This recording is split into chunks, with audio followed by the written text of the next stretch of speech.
सागरला आलं का?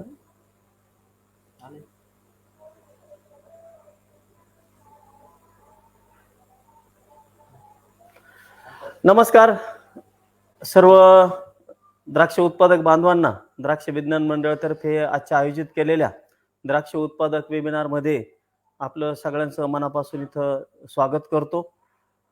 मी डॉक्टर वसंत ढिकले, अध्यक्ष द्राक्ष विज्ञान मंडळ नाशिक. आणि आजचा हा जो वेबिनार आहे, आपण हा अतिशय ऐनवेळी आयोजित केला. याचं प्रमुख कारण का अनेक शेतकऱ्यांच्या ज्या समस्या होत्या, का खरड छाटणीनंतर खत आणि अन्नद्रव्य व्यवस्थापन या संदर्भातल्या सोशल मीडियात असेल किंवा इतरही मीडियामध्ये शेतकऱ्यांच्या याच्याबद्दल खूप उत्सुकता होती किंवा काही शेतकऱ्यांची अनभिज्ञता होती. हे सगळं बघून आपण ह्या तातडीनं ह्या वेबिनारचं इथं आयोजन केलं. आणि हे आयोजन करत असताना आपण खास करून आज ज्या वक्त्यांना इथं आमंत्रित केले त्यांचा परिचय करून देतो.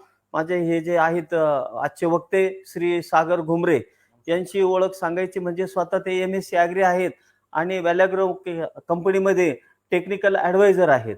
आणि प्रत्येक खेड्यापाड्यामध्ये आणि शेतांमध्ये फिरून शेतकऱ्यांशी संवाद करून शेतकऱ्यांच्या अडीअडचणी ते चांगल्या प्रकारे मार्गदर्शन करतात. आणि एक मागच्या हप्त्यामध्ये आमच्या तिथे एका बागेमध्ये त्यांनी भेट देऊन ते शेतकऱ्यांना ते ॲडवाइस करत होते, मार्गदर्शन करत होते. आणि त्या माध्यमातून मी ज्यावेळेस त्यांचं सगळं ते तिथं ज्ञान बघितलं, ते इतकं लोकांना शेतकऱ्यांना सखोलपणे समजावून सांगत होते. आणि हे सगळं बघितल्यानंतर साहजिकच आमच्यासारख्याच्या मनात एक वाटलं की असा माणूस आणखी आमच्या शेतकऱ्यांपर्यंत पोहोचला पाहिजे, की त्यांच्या माध्यमातून शेतकऱ्यांना आणखी फायदा झाला पाहिजे. म्हणून मी त्यांना विनंती केली की घुमरे सर, तुम्ही आमच्या द्राक्ष विज्ञान मंडळ मार्फतच्या आपण एक वेबिनार लावू आणि तुम्ही आज या छोट्या मीटिंगमध्ये जी शेतकऱ्यांनी इतकी उपयुक्त माहिती दिली की खचितच खूप कमी लोक अशी एवढी सुसूत्र अशी माहिती देतात. मग त्यांना मी रिक्वेस्ट केली, विनंती केली की तुम्ही ही आम्हाला माहिती द्या. आणि त्यांनी पहिल्याच शब्दात होकार देऊन टाकला. आणि विशेष म्हणजे ते MSc ॲग्री आहेत आणि चांगल्या चांगल्या फर्ममध्ये त्यांनी ह्या सॉईलवर खूप चांगलं काम केलं. आणि मग त्यांची जिज्ञासा, त्यांचा कामाचा आवाका बघून मी त्यांना आमंत्रित केल्यावर त्यांनी पहिल्याच शब्दामध्ये आपल्याला होकार दिला. आणि आज आपण त्यांना इथं आमंत्रित केलं की तुम्ही आम्हाला एप्रिल छाटणीनंतर मूळ आपण जर बघितलं तर आपण जी ऑक्टोबरची किंवा गोड बहारची छाटणी करतो, तिचं सगळं गमक आपल्या एप्रिल छाटणीमध्ये दडलेलं असतं. बऱ्याच वेळेस आपण म्हणतो की ऑक्टोबरला माल जिरला, अमुक झालं, तमुक झालं. याचा सगळा जर सारासार त्यावेळेस आपण चर्चा म्हणतो का एप्रिलला काय केलं? तुम्ही लग्नच खात फिरले का? मग प्रॉपर एप्रिल छाटणीमध्ये तुम्ही बागेत काम काय केलं? इथून सुरुवात होते. मग ह्या वेळेस आपण एप्रिल छाटणीकडे जे काही अंश आपल्याकडून दुर्लक्ष होतं आणि त्याचे दुष्परिणाम आपल्याला हे ऑक्टोबर छाटणीमध्ये भोगावे लागतात. बऱ्याच अंशी माल जिरून जाणं किंवा माल कमकुवत निघणं, मालच न निघणं, अशा अनेक समस्यांना पुढे आपल्याला सामोरं जावं लागतं. म्हणून खऱ्या अर्थाने एप्रिल छाटणी म्हणजे आपली ती पेरणी आहे. तर एप्रिल छाटणी म्हणजे आपली ही बीज पेरणी आहे. आणि या पेरणीच्या माध्यमातून आपण जर पुढे गेलो तर आपल्याला खात्रीशीर ऑक्टोबर छाटणीला मला वाटतं की कोणतेही काम काम करावं लागेल, परंतु कमी काम करावं लागेल, कमी खर्च आपला होईल. या माध्यमातून या एप्रिल छाटणीमध्ये आपण कशा पद्धतीत नियोजन केलं पाहिजे आणि त्याचं व्यवस्थित असं व्यवस्थापन कसं आपण बसवलं पाहिजे, या संदर्भात आपल्या सगळ्यांना अवगत व्हावं. मी जरी ज्या मीटिंगला गेलो, यांचं सगळं स्पीच ऐकलं, मला आवडलं, भावलं.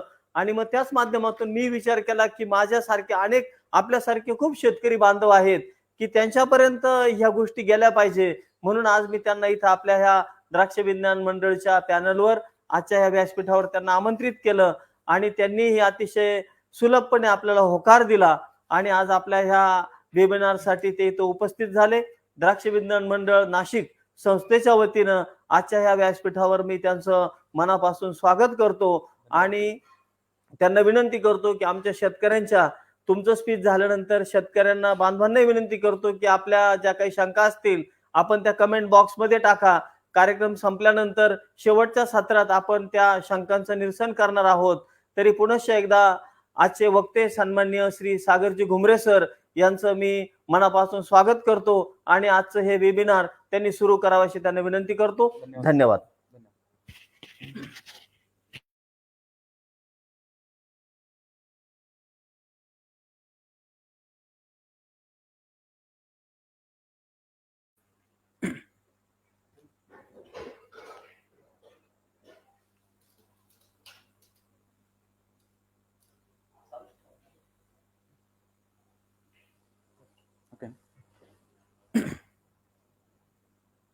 नमस्कार शेतकरी बांधवांनो.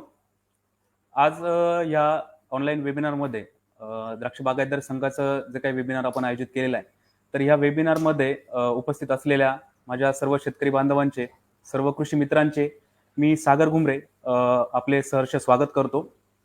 प्रत्येकाचा वेळ हा मोलाचा असतो, बहुमूल्य वेळ असतो आणि त्या वेळेचं आपण जे आज काही वेळ देत आहे इथे, तर त्या वेळेचं संपूर्णपणे निरसन माझ्याकडनं कसं केलं जाईल याची मी 100% प्रयत्न करेल. तर जास्त वेळ वाया न घालवता आपण डायरेक्टली विषयाकडे वळूयात. तर सध्याची परिस्थिती जी आपण बघतोय, की द्राक्ष शेती करत असताना द्राक्ष शेतीमध्ये ज्या काही येणाऱ्या अडचणी, सध्याच्या मितीला ज्या काही अडचणी येत आहेत, तर गेल्या 4 ते 5 वर्षापासून आम्ही जो काही अभ्यास केला, तर त्यावरून असं लक्षात आलं, की ज्यावेळी आपण द्राक्ष शेती करतोय किंवा द्राक्ष शेती करत असताना आम्ही बघितलं, की त्यामध्ये शेतकऱ्यांचे 2 गट आहेत. तर एक गट असा आहे, की जो म्हणतो, की द्राक्ष शेती आम्हाला अजिबातच परवडत नाही किंवा जो काही खर्च आपण करतोय, तर केलेला खर्च आणि येणारं उत्पन्न याचा ताळमेळ बसत नाहीये किंवा खर्च खूप होतोय आणि उत्पन्न त्यापरी आपल्याला मिळत नाहीये. आणि दुसरा एक ग्रुप असा आहे, की तो म्हणतो, की आम्हाला द्राक्ष शेती फार परवडते किंवा द्राक्ष शेतीला दुसरा पर्याय नाही किंवा पर्यायी पीक आमच्याकडे उपलब्ध नाहीये आणि चांगले पैसे होतात. पण जो ग्रुप म्हणतोय, की द्राक्ष शेती परवडत नाही, याची संख्या थोडी जास्त आहे. जवळ-जवळ 70% लोकं म्हणतात आहे, की द्राक्ष शेती आम्हाला परवडत नाही आणि 30% लोकं म्हणतायत, की ती द्राक्ष शेती आम्हाला परवडते. मग ज्यावेळेस आम्ही अभ्यास केला, तर ह्या दोन्ही ग्रुपमध्ये, या दोन्ही गटांमध्ये असा काय फरक आहे, की ज्यामुळे लोकं म्हणतायत, की काही म्हणतात, की परवडतं, काही म्हणतात, की परवडत नाही. या दोघांमध्ये फक्त एकच गोष्टीचा फरक आहे मित्रांनो, तो म्हणजे मॅनेजमेंट. आता मॅनेजमेंट कसं, की आपण म्हणतो, की आम्ही चांगलं काम केलं आणि चांगली शेती पिकवली, आम्ही चांगलं नियोजन केलं, म्हणजे याचा अर्थ, की ही चांगली मॅनेजमेंट झाली असं होत नाही. आपल्याला जर मॅनेजमेंट चांगली करायची असेल, तर आपण आपलं आर्थिक मॅनेजमेंट, आपलं तुमचं जे काही असेल वेळेचं नियोजन, तुमच्या कामाचं नियोजन आणि सर्वात महत्त्वाचा मुद्दा जर असेल, तर आपलं मानसिक नियोजन आपण या ठिकाणी करणं गरजेचं आहे. शेती करत असताना सध्याची परिस्थिती जरा बिकट आहे. पहिली परिस्थिती थोडी वेगळी होती. आता आपण बघतो, की वातावरणाच्या बदलामुळे जो काही पिकांवरती ताण येतोय आणि त्याच्यामुळे जे काही उत्पन्न कमी होतंय, यामुळे आपल्या खर्चामध्ये वाढ होते आणि आपला जो काही येणारं उत्पन्न आहे, हे ढासळत चाललंय. तर माझं एक सर्वांना विनंती असेल, आज ज्यावेळेस आम्ही फील्डवरती फिरत असतो किंवा लोकांशी भेटतो, शेतकऱ्यांशी भेटीगाठी घेतो, त्यावेळेस आमच्या लक्षात आलंय, की आजचा जो आपला शेतकरी आहे, तो मानसिकदृष्ट्या खूप त्रस्त झालेला आहे. कारण त्याच्यामध्ये ती काही इम्युनिटी राहिलेली नाही, की आपण किंवा ती काही इच्छा राहिलेली नाही, की आपण शेती चांगल्या प्रकारे पिकवू. याचं मेन कारण म्हणजे मार्केटमध्ये येणाऱ्या अडचणी, तुमच्या मालाला न मिळणारा भाव आणि वातावरणामुळे झालेला बदल. तर आजच्या विषयामध्ये आपण त्याच गोष्टींवरती चर्चा करणार आहोत. आपल्याला जर काही अडचणी असतील किंवा आपले काही प्रश्न असतील, तर आपण हे वेबिनारच्या शेवटच्या टप्प्यामध्ये आपण हे विचारू शकता. आपल्या सर्व प्रश्नांचं निरसन केलं जाईल. तर माझी एक सर्वांना विनंती आहे, की शेती करत असताना आपण आपले मेंटल स्टॅबिलिटी किती ठेवतोय याच्यावरती आपलं सगळं गणित ठरलेलं असतं. कारण आपण ज्यावेळेस शेती करतो आणि आपल्या डोक्यामध्ये ज्यावेळेस अनेक गोष्टी चालू असतात, त्यामध्ये आपल्याला काय होतं, की आपलं जे काही मॅनेजमेंट आहे ते बिघडून जातं कुठेतरी, खर्च वाढतो आणि खर्च वाढल्यामुळे आपल्याला आपली शेती पिकवता येत नाही. आणि याच्यामध्ये काय होतं, की आपण सध्या 2-3 वर्षापासून जे बघतोय, की आपल्याला गोड द्राक्ष पिकवायचे, बरोबर? गोड द्राक्ष पिकले तर गोड चांगलं मार्केट मिळेल. माझी एक सर्वांना विनंती आहे, की गोड द्राक्ष पिकवत असताना आपलं आरोग्य देखील आपण गोड ठेवलं पाहिजे. जेणेकरून आपण मेंटली स्टेबल राहू आणि जो होणारा खर्च आहे त्याच्यामध्ये पण बदल होईल. तर सगळ्यात महत्त्वाचं, की आता ही पहिली स्लाईड जी आपल्याला दिसते, तर टोटल कॉस्ट ऑफ कल्टिव्हेशन आणि टोटल रिटर्न्स. आपण द्राक्ष शेतीमध्ये जो काही खर्च करतोय आजच्या मितीला, ज्यावेळेस आम्ही शेतकऱ्यांना विचारतो, की साधारण एप्रिल छाटणीपासून तर आपला हार्वेस्टिंग पर्यंत साधारण किती खर्च येतो? तर आम्हाला उत्तर येतात, की साधारण पावणे 3 लाख, 3 लाख रुपयापर्यंत, 2.5 लाख रुपयापर्यंत खर्च येतो. आणि त्या बदल्यात आपल्याला तितके काही रिटर्न सध्या मिळत नाहीये. हे वर्ष सोडलं तर मागचे 2-3 वर्ष आपण बघतोय, की जो होणारा खर्च आहे त्याच्या पटीने आपल्याला रिटर्न्स मिळत नाहीये. तर ज्यावेळेस आपण 2 ते 2.5 लाख रुपये खर्च करतो. आता हॉर्टिकल्चर क्रॉपचा रेशिओ असतो 1:2. म्हणजे ₹1 जर आपण खर्च केला तर आपल्याला कमीत कमी ₹2 तरी झाले पाहिजे. ₹1,00,000 खर्च करतोय तर कमीत कमी ₹2,00,000 आपल्याला त्या ठिकाणी झाले पाहिजे. त्यावेळेस ते क्रॉप आपल्याला इकॉनॉमिकली स्टेबल किंवा इकॉनॉमिकली आपल्याला ते क्रॉप परवडेल असं आपल्याला म्हणता येईल. पण सध्याच्या मितीला काय झालंय, की आपण जो खर्च करतोय तो निघणं मुश्किल झालंय. मग याच्यावरती ज्यावेळेस आम्ही अभ्यास केला, तर आपण जे काही प्रॅक्टिस करतोय, आपलं नियोजन तेच ठेवायचंय. फक्त ह्यामध्ये मला आज आपल्याला एक थोडक्यात खरड छाटणीनंतरचे किंवा खरड छाटणीचे 8 मुद्दे फक्त आपल्याला डिस्कस करायचे. जेणेकरून आपण आपला खर्च कसा कमी करता येईल आणि जो खर्च करतोय त्यामध्ये आपल्याला चांगल्या प्रकारचं उत्पन्न कसं घेता येईल याच्यावरती आपला हा एक छोटासा प्रयत्न आहे. तर सगळ्यात पहिलं आहे की विश्रांती काळ. आता आपण बघत असतो की द्राक्ष शेतीमध्ये लोक म्हणतात की आपण एप्रिल छाटणी करण्याच्या अगोदर आपल्याला एक साधारण विश्रांती काळ देणं गरजेचं असतं. आता याच्यामध्ये काय आहे की विश्रांती काळ म्हणजे नक्की काय आणि खरंच द्राक्ष शेतीला विश्रांती काळाची गरज आहे किंवा नाहीये. तर माझं एक सांगणं आहे की ज्या वेळेस एखादा प्राणी असेल किंवा एखादा मनुष्य असेल, ज्यावेळेस त्याची फिजिकल ऍक्टिव्हिटी होत असते किंवा कुठल्याही जीवाची फिजिकल ऍक्टिव्हिटी होत असते, त्यावेळेस त्याला विश्रांतीची गरज असते. ज्यावेळेस त्याचं दळणवळण होत असतं त्यावेळेस त्याला विश्रांतीची गरज असते. पण वनस्पती जी आहे किंवा द्राक्ष बाग आहे किंवा द्राक्ष वेल जी आहे, तिचं कुठल्याही प्रकारचं फिजिकल तिथे ऍक्टिव्हिटी होत नसते. जी ऍक्टिव्हिटी होते ती फिजिओलॉजिकल ऍक्टिव्हिटी होते आणि आपली वेल ही 24 तास 12 महिने ही ऊन, पाऊस आणि याच्यामध्ये असते, थंडीमध्ये असते, बरोबर. त्यामुळे तिथं त्याची फिजिकल ऍक्टिव्हिटी काहीच होत नाही. त्यामुळे कुठल्याही वनस्पतीला आपल्याला विश्रांती देण्याची गरज नसते, हे आपण पहिले लक्षात घेतलं पाहिजे. फक्त आपलं काय असतं की ज्यावेळेस आपला प्लॉट हा 4 महिने किंवा 5 महिने हा फुल लोड असतो त्याच्यावरती आणि तो लोड हार्वेस्टिंगच्या वेळेमध्ये 4 ते 5 दिवसामध्ये तो आपण वन टाइम खाली करतो, बरोबर. वन टाइम हार्वेस्टिंग होते. त्यामुळे झाडामध्ये अशा काहीतरी फिजिओलॉजिकल ऍक्टिव्हिटीज होतात किंवा काही जीन्स तिथे चेंजेस होत असतात, काही जिनोमिक चेंजेस होत असतात. त्यामुळे झाड थोडंसं डिस्टर्ब होतं. त्यामुळे आपल्याला साधारण या ठिकाणी थोडंसं एक नॉर्मल आपण म्हणतो की झाडाला स्टेबल होण्यासाठी एक काहीतरी वेळ दिला पाहिजे. त्यामुळे हा एक विश्रांती काळ ही जी कन्सेप्ट आहे ही आपण त्यासाठी राबवली पाहिजे. आता अनेक शेतकऱ्यांचे प्रश्न येतात की विश्रांती काळ हा साधारण किती दिवसाचा देणं गरजेचं आहे. तर विश्रांती काळ एक माझं असं सांगणं आहे की लोक म्हणतात की 15 दिवसाचा विश्रांती काळ पाहिजे, कोणी म्हणतात 1 महिन्याचा पाहिजे. अजून कोणालाच फिक्स त्याच्यावरती माहित नाही की विश्रांती काळ नक्की किती दिवसाचा असला पाहिजे. माझं एक सांगणं आहे की साधारण जास्त काही लक्ष देण्यापेक्षा एका टनाला 1 दिवस असा जर विश्रांती काळ आपण या ठिकाणी दिला, म्हणजे जर तुमचा भाग 1 टन उतरत असेल तर तिथे आपण 1 दिवस विश्रांती काळ देणं गरजेचं आहे. जर 10 टन आपलं उत्पन्न निघत असेल तर त्या ठिकाणी आपल्याला 10 दिवसाचा विश्रांती काळ देणं गरजेचं आहे. अशा रीतीने जर चाललो तर आपल्याला आपलं गणित तिथे बसवता येईल. आणि जे लोक 15 दिवसाच्या वरती विश्रांती काळ देत आहेत, महिनाभर जो विश्रांती काळ बसतोय, तर त्या ठिकाणी अनेक अडचणी आपल्याला पुढे येऊ शकतात. आता ह्या विश्रांती काळामध्ये नक्की आपल्याला काय गोष्टी करणं गरजेचं आहे. आपण म्हणतो की द्राक्ष शेतीचा पाया हा खरड छाटणी असतो किंवा एप्रिल छाटणी ही द्राक्ष शेतीचा पाया असतो, बरोबर आहे. मग एप्रिल छाटणीमध्ये अशा कोणत्या गोष्टी आपण केल्या पाहिजे किंवा करायला नकोय की जेणेकरून आपला पाया भक्कम होईल. तर सगळ्यात महत्वाचं, एप्रिल छाटणी करत असताना ज्या दिवशी आपला पाक हार्वेस्ट होतो, ज्या दिवशी हार्वेस्टिंग संपते, त्याच्या दुसऱ्या दिवशी आपल्याला लगेच माती परीक्षण करून घेणं गरजेचं आहे. माती परीक्षण करणं का गरजेचं आहे की आता लोक म्हणतात की आम्हाला बेसल डोस टाकायचा आहे, बरोबर. बाग खाली झाल्यानंतर आपलं पहिलं नियोजन असतं ते शेणखत आणि बेसल डोस. मग आता हा बेसल डोस कसा ठरवला जातो, तर 90% लोकांचा बेसल डोस हा फिक्स असतो. म्हणजे कसं की एखादी मायक्रोन्यूट्रिएंटची बॅग आणणार किंवा डीएपी घेणार किंवा 10-26 घेणार किंवा त्याच्यामध्ये सुपर फॉस्फेट वगैरे घेऊन सल्फर वगैरे घेऊन आपण बेसल डोस बनवत असतो. पण हा कशावरती ठरवला जातो, बेसल डोस ठरवत असताना मित्रांनो लक्षात घ्या की आपल्या जमिनीला काय हवंय याचा आपण विचार करणं गरजेचं आहे. कारण बेसल डोस आपण वर्षातनं एकदाच भरत असतो आणि आपल्या जमिनीला त्याची गरज आहे, त्या न्यूट्रिएंटची गरज आहे किंवा नाहीये हे आपण पहिलं लक्षात घेणं गरजेचं आहे.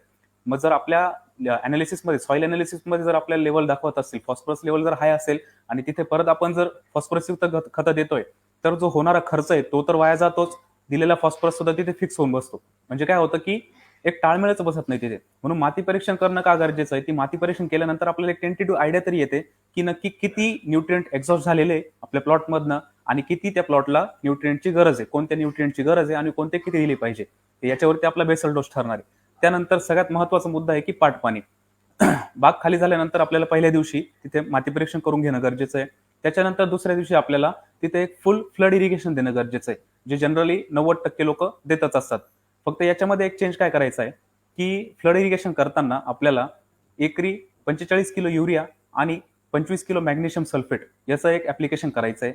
तर ते ऍप्लिकेशन आपल्याला बेडमध्ये न करता आपली जी सरी जिथनं ट्रॅक्टर चालतो तिथे आपल्याला ब्रॉडकास्ट पद्धतीने, म्हणजे आपण साध्या भाषेत म्हणू की तिथे युरिया फुकून द्यायचा आहे आपल्याला आणि urea plus magnesium sulphate 25 kilo फुकून द्यायचा आणि त्याच्यामध्ये आपल्याला तिथे एक फ्लड इरिगेशन करणं गरजेचं आहे.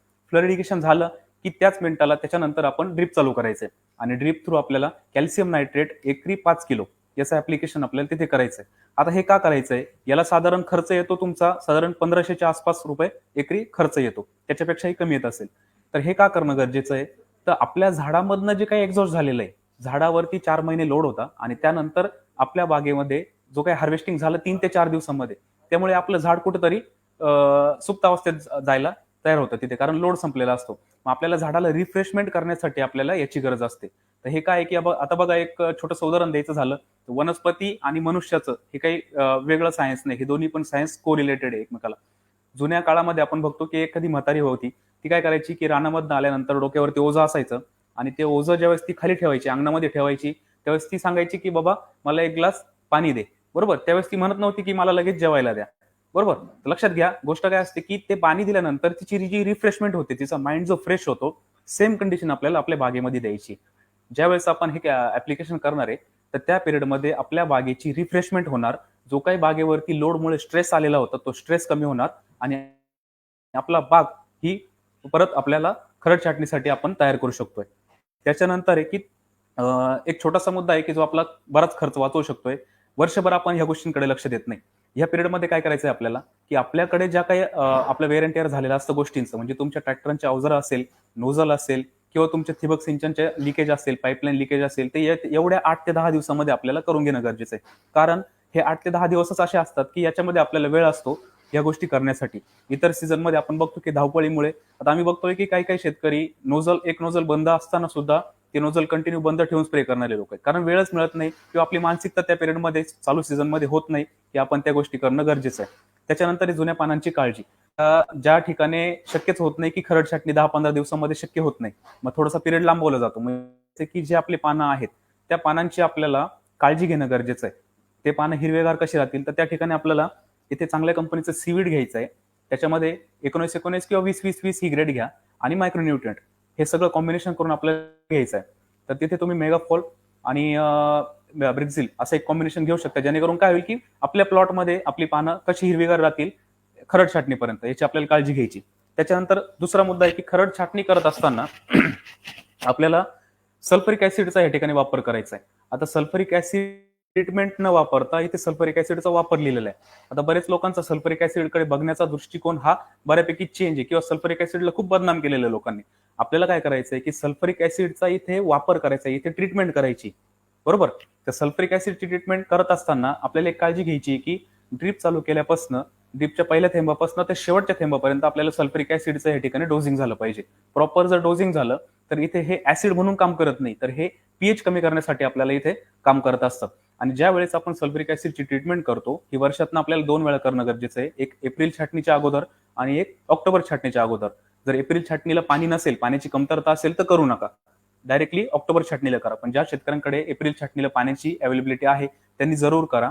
सल्फ्युरिक ऍसिडची ट्रीटमेंट केल्यानंतर पहिली गोष्ट, तुमच्या प्लॉटमध्ये किंवा तुमच्या सॉइलमध्ये जे काही फिक्स झालेले न्यूट्रिएंट आहे त्याची सगळी लीच आउट होणार, तुमचा बेड रिफ्रेश होणार. दुसरी गोष्ट, प्लॉटमध्ये जो काही बेड आहे तुमचा, त्या बेडमध्ये भुसभुशीतपणा तयार होईल, एरिएशन वाढेल आणि तुमची मुळी चालण्यासाठी तिथे खूप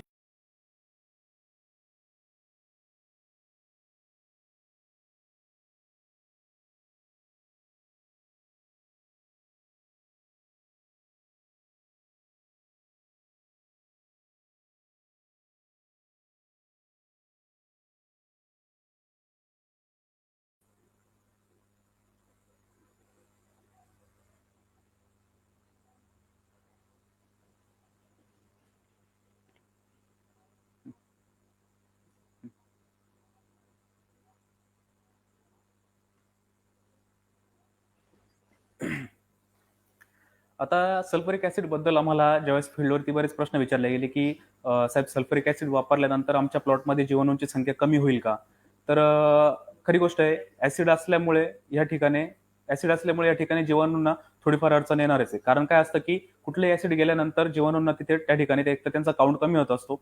पण एक लक्षात घ्या की कुठलाही जीवाणू हा पूर्णपणे जमिनीतनं नष्ट होत नसतो. सल्फ्युरिक ऍसिड गेल्यानंतर ज्यावेळेस आपण तिथे ट्रीट करतो तर त्या ठिकाणी एक थोड्या काळासाठी आपलं तिथे मायक्रोबची लेवल कमी होऊ शकते, पण त्यानंतर ती झपाट्याने वाढण्याला सुरुवात करते. आणि हे रिझल्ट पण आम्ही बघितले की ज्यावेळेस सल्फ्युरिक ऍसिडची ट्रीटमेंट झाली त्याच्यानंतर 8 ते 15 दिवसानंतर तुमच्या मायक्रोबचा काउंट हा फार जास्त वाढला जातो. कारण तिथे त्याला एक मायक्रो क्लायमेट मिळतं, सॉइलची पोरोसिटी, सॉइलचं तिथे आपण म्हणतो की भुसभुशीतपणा वाढल्यामुळे त्या ठिकाणी आपल्याला तिथे एक मायक्रो क्लायमेट मिळतं आणि तिथे आपल्या मायक्रोबची संख्या ही वाढत चालते. त्यानंतर आहे जमिनीची मशागत. आता हा फार महत्वाचा मुद्दा आहे की जनरली लोक काय करत असतात की बाग खाली झाला की तिथे आपण बेड तोडतो, पहिली गोष्ट. आणि आतमध्ये रोटावेटर असेल किंवा तुमचं टिलर असेल तर टिलरचा वापर करून आपण तिथे बेड फोडतो आणि परत आपण तिथे बेडचं पुनर्भरण करत असतो. तर माझी एक सर्वांना विनंती आहे की बेडला डिस्टर्ब न करता किंवा तुमच्या सॉईलला डिस्टर्ब न करता जर मित्रांनो आपल्याला शेती करता येत असेल तर हा खूप एक चांगला मुद्दा असेल. तर इथे काय करायचंय आपल्याला की जनरली बघा की ह्या सीझनला बऱ्यापैकी पाणी कमी असतं. या सीझनला जनरली बऱ्यापैकी पाणी कमी असतं. जर शेतकऱ्यांकडे पाणी कमी असेल तर ह्या ठिकाणी आपण शक्यतो मशागत करणं टाळायचंय. आणि जर मशागत करत असाल तर बेडपासनं आपल्याला झाडाच्या बुडापासनं साधारण 1 फुटापर्यंत आपण त्या ठिकाणी मशागत केली तर चालेल. 1 फुटाच्या आत कुणी मशागतीचा प्रयत्न करू नका, कारण आपला जो बेड असतो हा बेडच राहिला पाहिजे मित्रांनो, लक्षात घ्या. कारण त्या 1 फुटामध्ये जे काही आपली मुळे असते, आपण म्हणतो की द्राक्ष शेती किंवा द्राक्ष वेलीची जी 1 फुटापर्यंत मुळी ही तिचं आरसीसी स्ट्रक्चर असतं. म्हणजे आपण बघतो की ती मुळी जी आहे तिच्यात सगळं स्टोरेज असतं आणि ती मुळी तयार करण्यासाठी साधारण बागेला 3 ते 4 वर्षाचा कालावधी निघून जातो. बरोबर. 3 ते 4 वर्षाचा कालावधी निघून जातो आणि ती जी स्टोरेजची मुळे असते तर याच्यामध्ये सगळं काही झाडाने तयार केलेलं न्यूट्रिशन आहे, ते न्यूट्रिशन तिथे आपल्याला त्या मुळीमध्ये स्टोअर असतं. त्यामुळे कोणीही मशागतीचा जर प्रयत्न करत असेल तर थोडासा तो टाळला पाहिजे. करायचा असेल तर तुम्हाला साधारण एक टिलर वापरून 6 इंचापर्यंत तुम्ही मशागत करू शकताय. त्यानंतर बेडचं पुनर्भरण आणि बेसल डोस. ऑलरेडी मी सांगितलं की बेसल डोसवरती मी काही जास्त बोलत नाही. साधारण आपण जे काही सॉइल अनालिसिस करताय त्यावरती आपण आपला बेसल डोस ठरवून तो बेसल डोस एकदा आपल्या प्लॉटमध्ये देणं गरजेचं आहे. सगळ्यात महत्वाचा मुद्दा, बेसल डोस भरत असताना आपल्याला इथे सुपर फॉस्फेटचा 100% वापर करणं गरजेचं आहे. कारण सुपर फॉस्फेट हा पावडर फॉर्ममध्ये ज्यावेळेस आपण फील्डवरती किंवा आपल्या शेतामध्ये देत असतो तर तो बऱ्याच लोकांचं म्हणणं आहे की सुपर फॉस्फेट फिक्स होत असतं किंवा त्याचं फिक्सेशन होत असतं, मग बरेच लोक टाळत असतात. पण मित्रांनो एक लक्षात घ्या की सुपर फॉस्फेटचा ज्या ठिकाणी वापर होतोय, साधारण एकरी 300 ते 400 किलो ज्यावेळेस वापर होतो तर तिथे हे स्लो रिलीजिंग फॉस्फरस असल्यामुळे आपल्याला शेवटच्या टप्प्यापर्यंत काडीची पक्वता होईपर्यंत आपल्याला याचे मदत होत असते. त्यामुळे सुपर फॉस्फेटचा वापर या ठिकाणी करणं गरजेचं आहे. शेणखताचा एक मुद्दा आहे. आता बऱ्याच लोकांचं म्हणणं आहे की शेणखत किती दिवसाने टाकलं पाहिजे किंवा किती वर्षाने टाकलं पाहिजे. तर माझं एक सांगणं आहे की साधारण शेणखताचा मुद्दा जर असेल तर जे पीक आपल्याला साधारण 12 किलो 14 किलो पर्यंत उत्पन्न देत असेल त्या पिकाला आपण 3 वर्षांनी शेणखत टाकायला पाहिजे. जे पीक आपल्याला 24 किलो उत्पन्न देत असेल, 24-25 किलो, त्या ठिकाणी दुसऱ्या वर्षी, आणि 36 ते 40 किलो देणारं जे काही पीक आहे, सपोज डाळिंब असेल किंवा तुमचं पेरू असेल, त्या ठिकाणी आपण दरवर्षी शेणखत टाकणं गरजेचं आहे. जर आपण तिसऱ्या वर्षी द्राक्ष बागेला शेणखत टाकत असाल तर तिथे आपला कॉस्ट हा बऱ्यापैकी कमी होतो. म्हणजे खर्च जर कमी करायचा असेल तर आपल्याला ही गोष्ट टाळायची. मग शेणखताला पर्याय काय? तर शेणखताला पर्याय म्हणजे जे काही आपल्या काडी कचरा असतो जो तो आपण बेडमध्ये टाकणार, त्याच्यावरती ज्यावेळेस आपण मल्चिंग करणार, आणि मल्चिंग ही दरवर्षी करायची. मल्चिंग करणं म्हणजे काय की उसाचं पाचट असेल किंवा तुमच्याकडे असलेलं गवत असेल किंवा कुठलंही ऑर्गॅनिक मॅटर असेल त्याची मल्चिंग जर आपण केली तर त्या ठिकाणी तुमचं बेड हा पूर्णपणे एरिएट होणार. बेडमध्ये आपल्याला जे काही मायक्रोक्लायमेट पाहिजे ते मायक्रोक्लायमेट तयार होणार, बेडमध्ये टेम्परेचर मेंटेन होणार आणि गांडुळांची संख्या वाढणार. त्यामुळे शेणखतावरती जास्त खर्च करण्यापेक्षा शेणखतावरती खर्च करायचाच आहे, पण शक्यतो दुसऱ्या तिसऱ्या वर्षी जर आपण देत गेलो दरवर्षी न देता तर आपला तिथे बऱ्यापैकी कॉस्ट ही वाचू शकते. त्याच्यानंतर सगळ्यात महत्वाचा मुद्दा इथेफॉनचा वापर. आता बरेच प्रश्न येतात की एप्रिल छाटणीला इथेफॉनचा वापर केला पाहिजे का, किंवा करायचा असेल तर नक्की कसा केला पाहिजे. आता ह्या पिरियडमध्ये आपले काही दिवस कमी असतात, बरोबर, 10 ते 15 दिवसाचा कालावधी असतो. पण माझं एक सांगणं आहे की इथेफॉनचा वापर हा जरूर करणं गरजेचं आहे. एप्रिल छाटणी असो किंवा ऑक्टोबर छाटणी असो, या ठिकाणी आपल्याला इथेफॉनचा वापर हा करणं गरजेचं आहे. कारण काय की आपला जो काही द्राक्ष वेल आहे, आपल्या द्राक्ष वेलेने साधारण 4 महिन्यामध्ये जे काही न्यूट्रिशन गेन केलेलं असतं किंवा जे काही त्याच्याकडे स्टोरेज आलेलं असतं, सूर्यप्रकाश घेऊन आणि कार्बन डायऑक्साईड घेऊन ज्यावेळेस आपलं झाड अन्न तयार करतं तर त्या अन्नाचा वापर सर्वात अगोदर आपल्या शेंड्याकडे जात असतो किंवा पानांच्या ग्रोथसाठी वापरला जात असतो. त्यातून उरलेलं जे काही अन्नद्रव्य आहे ते आपल्या स्टेममध्ये येत असतं, बरोबर, आणि त्यातून जे काही उरलेलं अन्नद्रव्य हे आपल्या रूट्समध्ये, आपल्या मुळांमध्ये स्टोअर केलं जातं शुगरच्या फॉर्ममध्ये, आणि तिथनं ते आपल्या जमिनीत असलेल्या मायक्रोब्सला, जमिनीत असलेल्या जीवाणूंना एक फीड म्हणून त्या ठिकाणी उपयोग करत असतात. तर झाडाने जे काही कष्ट घेतलेले, हे 4 महिन्यामध्ये जे काही न्यूट्रिशन गेन केलेलं आहे तर ते न्यूट्रिशन लॉस न व्हावं त्यामुळे आपल्याला या ठिकाणी इथेरेलचा वापर किंवा इथेफॉनचा वापर करणं गरजेचं आहे. इथेफॉनचा वापर ज्यावेळेस आपण करतोय तर त्या पिरियडमध्ये इथेफॉनमुळे काय होतं की पानांमध्ये असलेलं जो काही अन्नद्रव्य आहे ते सर्व आपल्या खोडामध्ये किंवा आपल्या वेलीमध्ये किंवा आपल्या काडीमध्ये ते स्टोअर होणार. आणि खरड छाटणी करत असताना, खरड छाटणी केल्यानंतर जर सगळ्यात क्रिटिकल स्टेज द्राक्ष बागेची असेल तर ती असते खरड छाटणीनंतर येणाऱ्या शूट फोडण्यासाठी. त्या ठिकाणी प्रचंड एनर्जी झाडाला खर्च करावी लागते आणि त्या ठिकाणी पानं नसतात. मग ती एनर्जी कुठनं येणार, तर त्याच्यात असलेले कार्बोहायड्रेट्स जे आपण इथेरेलचा यूज करून, इथेफॉनचा यूज करून जे काही न्यूट्रिएंट्स गेन केलेले झाडांमध्ये त्याचा वापर आपल्याला तिथे करता येईल. तर इथेफॉन वापरण्याची योग्य वेळ कोणती, तर साधारण आपण ज्यावेळेस फ्लड इरिगेशन करतोय, मी पहिले सांगितलं की फ्लड इरिगेशन झाल्यानंतर आपल्याला त्या ठिकाणी 2 ते 3 दिवसानंतर इथेफॉनचा या ठिकाणी यूज करायचा आहे. साधारण 2 ते 3 मिली इथेफॉन.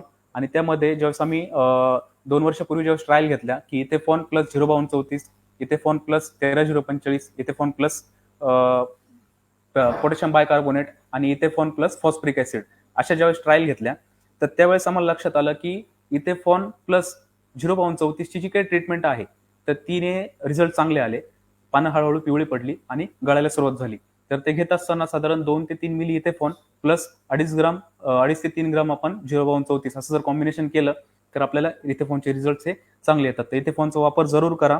इथेफॉनचा वापर करत असताना आपल्या प्लॉटमध्ये वापसा असणं गरजेचं आहे आणि साधारण एकरी 450 ते 500 लिटर पाणी या ठिकाणी आपल्याला जायला पाहिजे. अशा हिशोबात जनरली आपण बघतो की 350-400 लिटर पाणी जातं, पण इथे आपल्याला थोडंसं पाणी वाढवा जाईल अशा हिशोबात, आपल्याला पानं पूर्ण ओली होतील अशा हिशोबात आपल्याला इथेरेलचा वापर करणं गरजेचं आहे.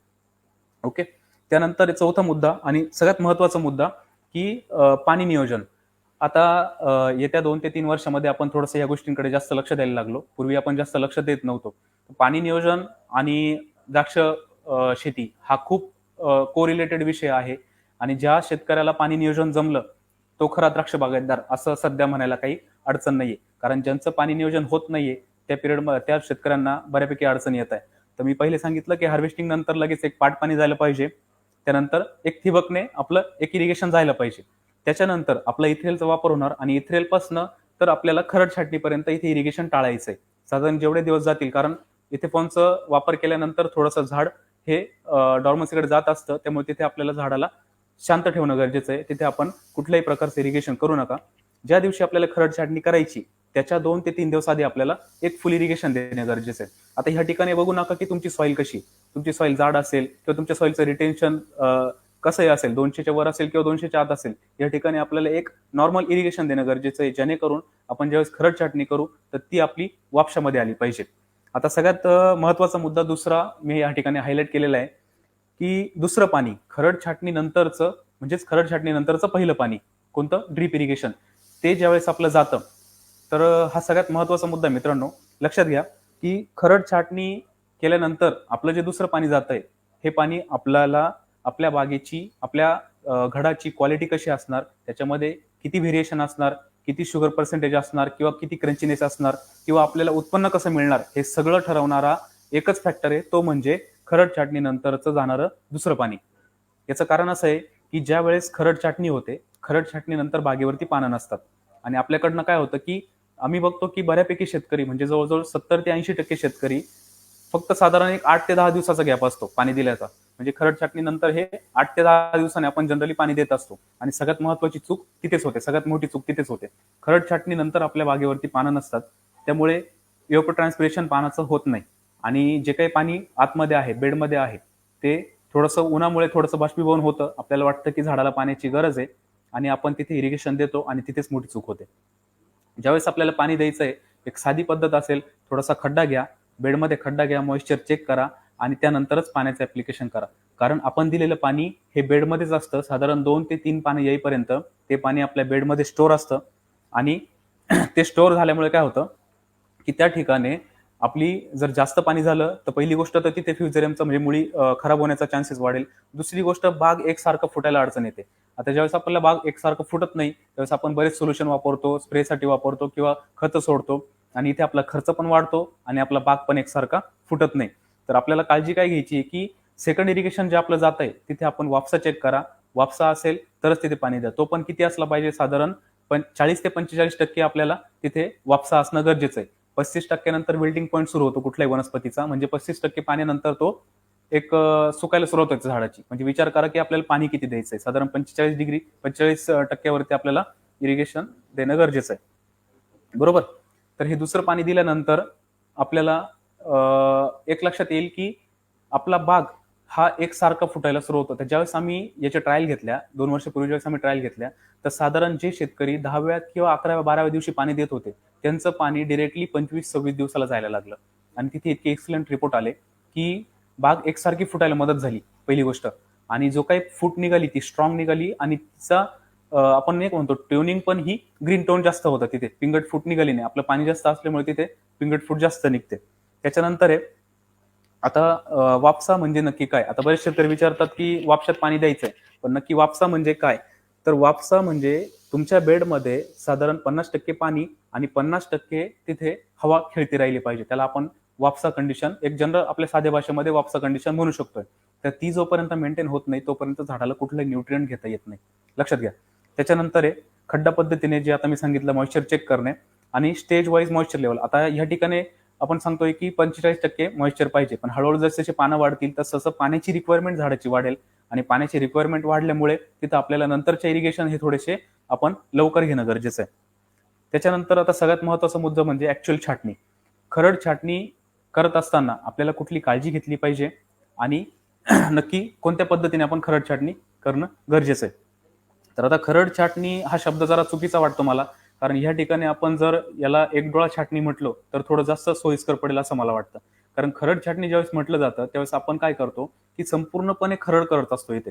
आणि ती केल्याने काय होतं की आपले जे काही मेन शूट असतात किंवा मेन जे डोळे असतात तेच खरड त्याची छाटणी झाल्यामुळे तिथं आपल्याला शूट निघायला मदत होत नाही. आणि जे काही तिथे शूट आहे ते तर नाजूक निघतात किंवा ते शूट डेड होऊन जातात तिथे. थोडक्यात तिथे डेड वूड्स तयार होतात आणि वरतून उष्णता असल्यामुळे तो ओलांडा किंवा ती जागा आपली पूर्ण तिथे खराब होत असते. त्यामुळे खरड छाटणी घेत असताना आपल्याला एक काळजी घ्यायची की साधारण 1 किंवा 2 डोळा कमीत कमी त्या ठिकाणी राहणं गरजेचं आहे. ज्यावेळेस 1 किंवा 2 डोळा असेल तर तिथे आपल्याला फूट निघायला चांगली मदत होईल. आता खरड छाटणीची योग्य वेळ कोणती? तर एक लक्षात घ्या की आपण साधारण एक शेतकऱ्यांना जर प्रश्न विचारला की मागच्या वर्षीची ऑक्टोबरची तुमची तारीख किती होती? तर लोक लगेच सांगतात की आमची अशी तारीख होती. पण जर एप्रिल छाटणीची मागच्या वर्षीची तारीख विचारली ती ही बऱ्यापैकी शेतकऱ्यांना माहीतच नसते किंवा आपण ती लिहूनच ठेवत नाही. पण इथे काय असतं की खरड छाटणी करत असताना आपली जी तारीख आहे ही आपल्याला आपली डिपेंड होते की आपल्याला ऑक्टोबर छाटणी केव्हा घ्यायची. साधारण खरड छाटणीपासनं तर ऑक्टोबर छाटणीपर्यंत आपले जे काही कालावधी हा 145 ते 165 दिवसाचा असला पाहिजे. म्हणजे साधारण एक ढोबळमानाने म्हणायला गेलं तर 150 दिवसाचा कालावधी आपल्याला हा कंप्लीट झाला पाहिजे. कारण ह्या 150 दिवसामध्ये जी काही प्रॉपर ऍक्च्युअल सूक्ष्मघड निर्मिती होत असते ती प्रॉपर होणार. याच्या वरती पण गेलं तरी थोडी अडचण येते किंवा आत पण झालं तरी अडचण येते. त्यामुळे लक्षात घ्या की आपल्याला ऑक्टोबर छाटणी कधी करायची यावरती आपली एप्रिल छाटणी ठरणं गरजेचं असतं. त्याच्यानंतर तिसरं काम आहे की जे काही डेड वूड्स असतील खरड छाटणी झाल्यानंतर एक राऊंड मारून जे काही डेड वूड्स असतील, जे काही खराब झालेले ओलांडे असतील ते आपल्याला कट करायचे. त्यानंतर आपल्याला बोर्डेक्स मिश्रणाची स्प्रे घ्यायचं या ठिकाणी. तर इथे दिलेलं आहे की बोर्डेक्स मिश्रणाचा साधारण 350 डिग्रीवरती आपल्याला स्प्रे घ्यायचा. म्हणजे कसा की खरड छाटणी झाल्यानंतर आपल्याला पहिले वरती 1% बोर्डोचा स्प्रे घ्यायचा. बोर्डो प्लस सल्फर घेऊ शकता तुम्ही. आणि त्यानंतर सेम स्प्रे आपल्याला जमिनीवरती पण पडलेल्या जो काही पालापाचोळा आहे त्याच्यावरती पण घेणं गरजेचं आहे. या ठिकाणी काय होणार की तुमच्या प्लॉटमध्ये असलेले जे काही पॅथोजन्स आहे, जे काही इनोकुलम आहे ते सर्व तिथे नष्ट होणार आणि भविष्य काळात येणारा जो काही बुरशीजन्य रोग असतील त्याच्यावरती आपण तिथे मात करू शकतोय. त्यानंतर आहे की पेस्टिंगचा मुद्दा. आता बऱ्याच जणांमध्ये हा पण संभ्रम आहे की खरड छाटणीनंतर पेस्टिंग करायला पाहिजे किंवा नाही करायला पाहिजे. तर खरड छाटणीनंतर ज्या काही नवीन बागा आहेत साधारण 3-4 वर्षापर्यंतच्या ज्या बागा आहेत त्या फुटण्यासाठी थोड्या अडचण येत असतात. तर त्या ठिकाणी आपल्याला पेस्टिंग जरूर करणं गरजेचं आहे.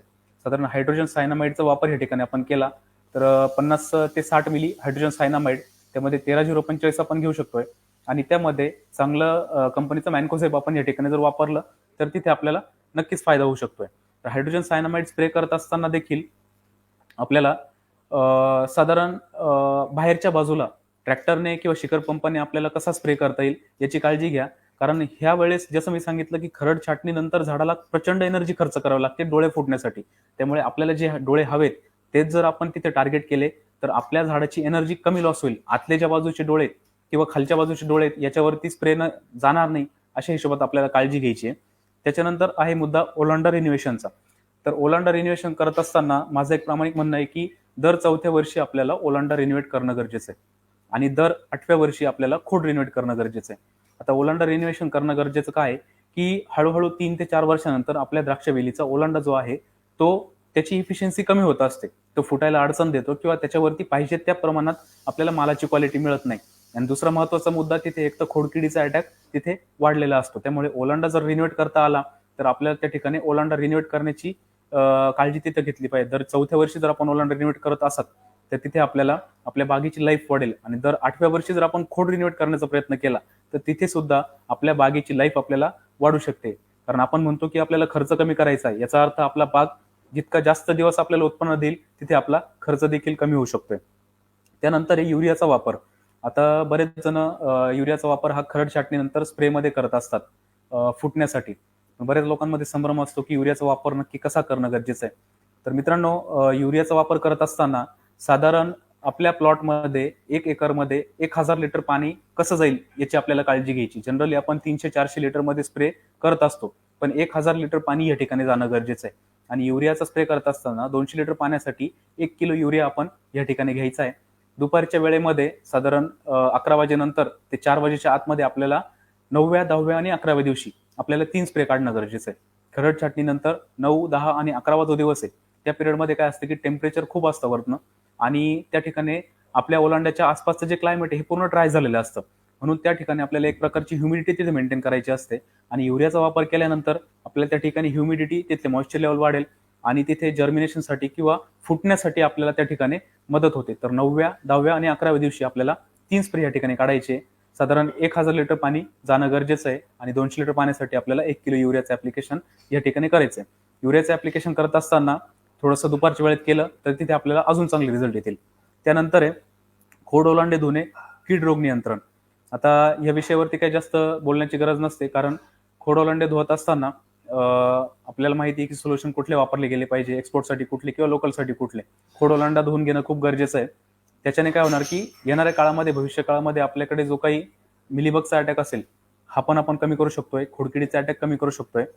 त्यानंतरचा सगळ्यात महत्वाचा मुद्दा आणि सगळ्यात मेजर मुद्दा की आपला बाग ज्यावेळेस फुटतो तर त्यावेळेस ज्या फुटणारे जे काही डोळे त्यांची काळजी आपल्याला कशी घ्यायची. मित्रांनो बघा, ह्या पिरियडमध्ये बर्ड ब्रेकिंग होत असताना आपल्या प्लॉटमध्ये उडद्याचा अटॅक होत असतो. तर उडद्यासाठी आपल्याकडे मार्केटमध्ये जे काही केमिकल्स अवेलेबल आहे त्याचा आपल्याला या ठिकाणी प्रॉपर नियोजन करणं गरजेचं आहे. कारण ह्या ठिकाणी आपल्याला उडद्या जर कंट्रोल झाला नाही तर आपल्या फुटी ह्या कमी निघतात किंवा स्ट्रॉंग निघत नाही किंवा अर्धवट फुटी निघतात. त्यानंतर आपल्याला हा जो काही बर्ड निघणार आहे, हा जो काही डोळा निघणार आहे त्याला स्ट्रॉंग करणं गरजेचं आहे. तर ह्या ठिकाणी आपण पावडर फॉर्म मधलं सीवीड या ठिकाणी याचा वापर करायचा आहे.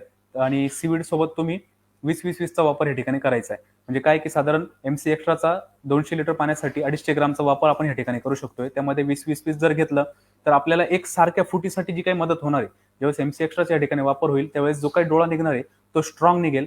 आणि जो काही डोळा स्ट्रॉंग निघाला आहे त्याचा स्ट्रोक चांगला निघेल. स्ट्रोक चांगला निघाल्यामुळे आपल्याला भविष्यात जी काडी तयार होणार आहे त्या काडी तयार होण्यासाठी आपल्याला तिथे फायदा होणार आहे. त्यानंतर आहे शेवटचा मुद्दा, पिंचिंग. तर आपण बघतो की जनरली ज्यावेळेस आपला ओलांडा फुटत असतो तर कुठे कुठे आपल्याला दिसतं की ओलांड्याच्या कडेला 1, 2 ते 3 शूट फुटलेले असतात किंवा आतमध्ये कुठेतरी 1 ते 2 शूट आधीच निघालेले असतात. तर थोडंसं अपायकल डॉमिनन्स असल्यामुळे किंवा व्हरायट्यांमध्ये थोडासा आपण म्हणतो की विगर असल्यामुळे या गोष्टी होत असतात किंवा तो डोळा स्ट्रॉंग असल्यामुळे तो लवकर फुटतो. तर आपल्याला काळजी काय घ्यायची आहे की साधारण 8व्या, 9व्या दिवशी किंवा 10व्या दिवशी आपण बघतो की 2-3 शूट आपल्याला आधीच निघालेले असतात. तर त्या शूटला आपल्याला 2 पानावरती पिंचिंग करायची. ती पिंचिंग केल्यामुळे मागचे जे काही शूट निघताय याला गती मिळते आणि ती गती मिळाल्यामुळे आपला शूट जो आहे तो स्ट्रॉंग निघतो. तर लक्षात घ्या, इथे आपलं चूक काय होते की आपण डिरेक्टली सबकेन आणि विरळणीकडे जातो. तर हा पहिला स्टेप अशी आहे की इथे आपण जर पिंचिंग केली तर पिंचिंग केल्यानंतर मागच्या डोळ्यांना जर ताकद भेटली तर आपला बाग इथे एकसारखं फुटण्यासाठी मदत होते. त्याच्यानंतर 6वा मुद्दा आहे की कॅनोपी मॅनेजमेंट. आता कॅनोपी मॅनेजमेंट करत असताना कॅनोपी म्हणजे नक्की काय, तर कॅनोपी म्हणजे एक साधारण इंग्लिश मध्ये जर म्हणायला गेलं तर एक छत असतं. म्हणजे आपण आता जिथे बसलोय आपल्या डोक्यावरती जे छत आहे याला आपण कॅनोपी म्हणतो. तर द्राक्ष बागेमध्ये किंवा द्राक्षवेलीची जी कॅनोपी असते, आपण बघतो की द्राक्षवेलीमध्ये साधारण 3 महिने एप्रिल छाटणीनंतर आणि 3 महिने ऑक्टोबर छाटणीनंतर आपल्याकडे फुल कॅनोपी असते. तर ती कॅनोपी नक्की कशी असली पाहिजे, त्या कॅनोपीची हेल्थ कशी असली पाहिजे. तर आपण लक्षात घ्या की हेल्दी कॅनोपी बनवायची जर असेल आपल्याला, तर हेल्दी कॅनोपी बनवायची असेल तर आपण आपल्या ढोबळमानाने काय म्हणतो की आपल्या पानाचा ग्रीन टोन चांगला पाहिजे, पानाची साईज चांगली पाहिजे, याच्याकडे आपलं आपण म्हणतो की किंवा कीड रोगीचा त्यावरती प्रादुर्भाव नकोय, याला आपण म्हणतो की आपल्या प्लॉटची कॅनोपी ही चांगली असणार आहे. पण जर सायंटिफिकली बघितलं गेलं तर आपल्या बागेची जी कॅनोपी आहे हिचा साधारण जर आपण ब्रिक्स चेक केला, जसं आपण द्राक्ष मण्याचा ब्रिक चेक करतो, जसं कॅनोपीचा ब्रिक जर चेक केला तर साधारण 12च्या वरती जर पर्सेंटेज आपल्याला ब्रिक्सचं मिळालं तर ती कॅनोपी आपण चांगली किंवा गुड किंवा बेस्ट मानली जाते. साधारण 12च्या वरती आपली कॅनोपी असेल तर आपण तिला हेल्दी कॅनोपी म्हणूया. आणि हेल्दी कॅनोपी जर मेंटेन करायची असेल तर इथे तुम्हाला एप्रिल छाटणीनंतर तुमचं पिंचिंग पर्यंत किंवा टॉपिंग पर्यंत साधारण इथे 3 स्प्रे चांगल्या सीविडचे आणि मायक्रोटीचे गेले पाहिजे. इथे तुम्ही मेगाफॉल आणि ब्रेक्झिलचं ऍप्लिकेशन इथे करू शकताय 3 स्प्रे.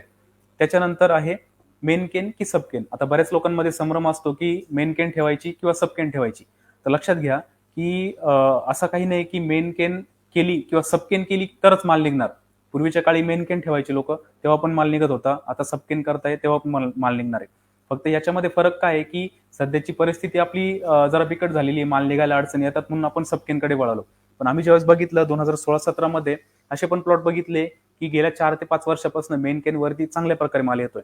आणि निसर्गाची एक कला अशी असते बघा, आपण ज्यावेळेस बारीक ऑब्झर्वेशन करू प्लॉटमध्ये तर साधारण द्राक्ष वेलीचा एप्रिल छाटणीनंतर 5वा आणि 6वा जो पेरा असतो, 5वा 6वा आणि 7वा पेरा याचं इंटरनोट डिस्टन्स हे खूप कमी असतं बाकीच्या डोळ्यांपेक्षा. म्हणजे नॅचरलीच तिथे गर्भधारणा होण्यासाठी ऑलरेडी झाडच प्रिपेअर असतं. मग तिथे मेनकेन ठेवायची की सबकेन ठेवायची. आता ज्या शेतकऱ्यांकडे पाण्याची कमतरता आहे किंवा ज्या शेतकऱ्यांकडे लेबरची अडचणी किंवा आर्थिक अडचणी असतील, माझं एक प्रामाणिक म्हणणं आहे की तिथे मेनकेन जर ठेवली तर तिथे आपल्याला चांगल्या क्वालिटीचा दर्जेदार माल हा मिळू शकतोय. फक्त इथे एक काळजी घ्यायची की आपल्या प्लॉटची हिस्ट्री कशी आहे त्यावरती हे डिपेंड करतं. आपल्या प्लॉटला जर माल कमी येत असेल तर आपण 100% सबकेनकडे वळायला पाहिजे. पण माल जर प्रॉपर येत असेल तर इथे मेनकेन ठेवणं गरजेचं आहे. कारण मेनकेन ठेवल्यानंतर आपला पहिली गोष्ट इथे वेळ वाचतो, काडी लवकर तयार होते. दुसरी गोष्ट आपला लेबर कॉस्ट वाचतो. आणि तिसरी गोष्ट आपल्याला जो काही वाह्यात खर्च होतो तो आपल्याला खर्च देखील या ठिकाणी वाचतोय. पण ज्या प्लॉटांमध्ये तशा कंडिशन नाहीये, तिथे माल निघायला अडचणी येतात, तिथे आपल्याला सबकेन करायची. आता सबकेन करत असताना देखील आपल्याला एक काळजी अशी घ्यायची आहे की सबकेनच्या आधी आपल्याला विरळणी करणं गरजेचं आहे. कारण काय आहे की आपण काय करतो जनरली सबकेन आणि विरळणी हे एकत्र करत असतो, बरोबर. तर सबकेन आणि विरळणी एकत्र न करता माझं एक प्रामाणिक म्हणणं आहे की पहिले जर आपण सबकेन करून घेतली, पहिले जर विरळणी करून घेतली आणि त्याच्यानंतर 3 ते 4 दिवसांनी जर आपण सबकेन केली तर ह्या ठिकाणी आपल्याला चांगल्या प्रकारे फायदा होणार आहे. जनरली आपण दोन्हीचं एकत्रच कॉम्बिनेशन करत असतो. विरळणी झाली की लगेच सबकेन करतो आणि तिथे झाड कुठेतरी स्ट्रेसमध्ये जात असतं. पहिली विरळणी करून घ्या. विरळणी झाल्यानंतर 2 ते 3 दिवसाचा गॅप द्या. त्या गॅपमध्ये आपण एक चांगल्या कंपनीचं सिस्टेमिक फंजिसाइड वापरा, जेणेकरून जी काही विजा झालेली आहे किंवा जे काही इनोकुलम किंवा पॅथोजन तिथे एंटर करणार आहे ते आपल्याला तिथे कमी होणार. त्यानंतर 3 दिवसांनी आपल्याला सबकेनचा विचार करायचा आहे. आता सबकेनचा विचार करत असताना 80% आपल्याला प्लॉट हा सबकेनसाठी तयार असणं गरजेचं आहे. आणि साधारण 8-2 म्हणजे काय, का 8 पानावरती गेल्यानंतर आपल्याला 2 पानावरती तिथे स्टॉप करायचं आहे. म्हणजे 6व्या डोळ्यावरती आपल्याला तिथे सबकेन करणं गरजेचं आहे. त्यानंतर काय दिलेलं आहे की स्टॉप अँड गो, म्हणजे तेच सांगितलं की 6व्या पानावरती ज्यावेळेस आपण सबकेन करू तर ती बेस्ट सबकेन मानली जाईल. त्याच्यानंतर टायगर बर्डची काळजी. आता टायगर बर्ड नक्की काय आणि टायगर बर्डची काळजी ही कशी घेतली पाहिजे. तर टायगर बर्ड हा कसा असतो की आपण बघतो की बरेच लोक म्हणतात की टायगर बर्ड मध्ये माल चांगला असतो किंवा टायगर बर्ड हा स्ट्रॉंग असतो. पण टायगर बर्ड म्हणजे नक्की काय, तर आपल्या बागेमध्ये आपल्या वेलीमध्ये ज्यावेळेस सबकेन करतो, सबकेन नंतरचा जो काही सगळ्यात वरचा शूट असतो तो असतो टायगर बर्ड. त्यालाच टायगर बर्ड का म्हणायचं. आता त्याच्या खाली पण आपण बघतो की बरेच 3 ते 4 डोळे असतात, त्याला आपण टायगर बर्ड म्हणत नाही. पण सगळ्यात वरच्या डोळ्याला टायगर बर्ड का म्हणतो, कारण त्या डोळ्यामध्ये आपल्याला सूर्यप्रकाश हा सगळ्यात जास्त मिळालेला असतो. साधारण 2 ते 3 तास सूर्यप्रकाश त्या ठिकाणी जास्त मिळालेला असतो. आणि तिथे सूर्यप्रकाश जास्त मिळाल्यामुळे तिथे फोटोसिंथेसिस पण जास्त होतं. म्हणजे काय, का अन्ननिर्मिती त्या ठिकाणी चांगली होते आणि तो डोळा इतरांपेक्षा स्ट्रॉंग होतो. आणि इतरांपेक्षा स्ट्रॉंग झाल्यामुळे त्याच्यामध्ये होणारा माल सुद्धा चांगला तयार होतो. तर आपल्याला काळजी काय घ्यायची की त्या डोळ्याला कुठल्याही प्रकारची इजा, फिजिकल डॅमेज होऊ नये किंवा त्या डोळ्यावरती कुठल्याही कीटकांचा अटॅक होऊ नये याची आपल्याला तिथे काळजी घेणं गरजेचं आहे. त्यानंतर वाढ नियंत्रकांचा वापर. तर वाढ नियंत्रक म्हणूया किंवा मार्केटमध्ये जे काही आपण केमिकल बघतोय की जे काही झोल ग्रुपमधले केमिकल्स आहे त्याचा आपल्याला या ठिकाणी वापर करणं गरजेचं आहे. डायफेनकोनाझोल प्लस प्रोपिकोनाझोलचं जे कंटेंट आहे मार्केटमध्ये ते आपण या ठिकाणी यूज करू शकतोय. साधारण त्याचा पण यूज करण्याची पद्धत अशी आहे की 30, 60, 90 आणि 120 असा त्याचा फॉर्म्युला आहे. जर आपण ह्या फॉर्म्युल्यानुसार गेलो तर आपल्याला आपल्या पानाची साईज मेंटेन करता येईल, ग्रीन टोन मेंटेन करता येईल आणि होणाऱ्या बुरशीजन्य रोगांचा पण प्रादुर्भाव या ठिकाणी कमी करता येईल. तर सगळ्यात महत्वाचं काय आहे की 30-60-90-120 म्हणजे काय, तर 30 दिवसाला 30 मिली, 60 दिवसाला 60 मिली, 120 दिवसाला 120 मिली, 90 दिवसाला 90 मिली आणि 120 दिवसाला 120 मिली डायफेनकोनाझोल प्लस प्रोपिकोनाझोल याचा जर आपण या ठिकाणी वापर केला तर आपल्या पानांची जी काही साईज आहे ही पहिली गोष्ट मापात राहणार आहे. आपण बघतोय की ऑक्टोबर छाटणीला आपण म्हणतो की आपल्या पानाची साईज ही वाढली पाहिजे किंवा पानाची साईज रुंद झाली पाहिजे. त्या उलट एप्रिल छाटणीमध्ये ज्या शेतकऱ्यांनी पानाची साईज छोटी ठेवली तिथे प्रॉपर गर्भधारणा होणार. लक्षात घ्या, ज्यावेळेस आपण झोल ग्रुप मधले बुरशीनाशक या ठिकाणी वापरणार आहे त्या ठिकाणी पानाची साईज ही छोटी असणार. पानाची साईज छोटी असून तिथे प्राणाला ग्रीन टोन मेंटेन राहणार आणि तिथे आपल्याला बुरशीजन्य रोगांचा प्रादुर्भाव कमी होणार.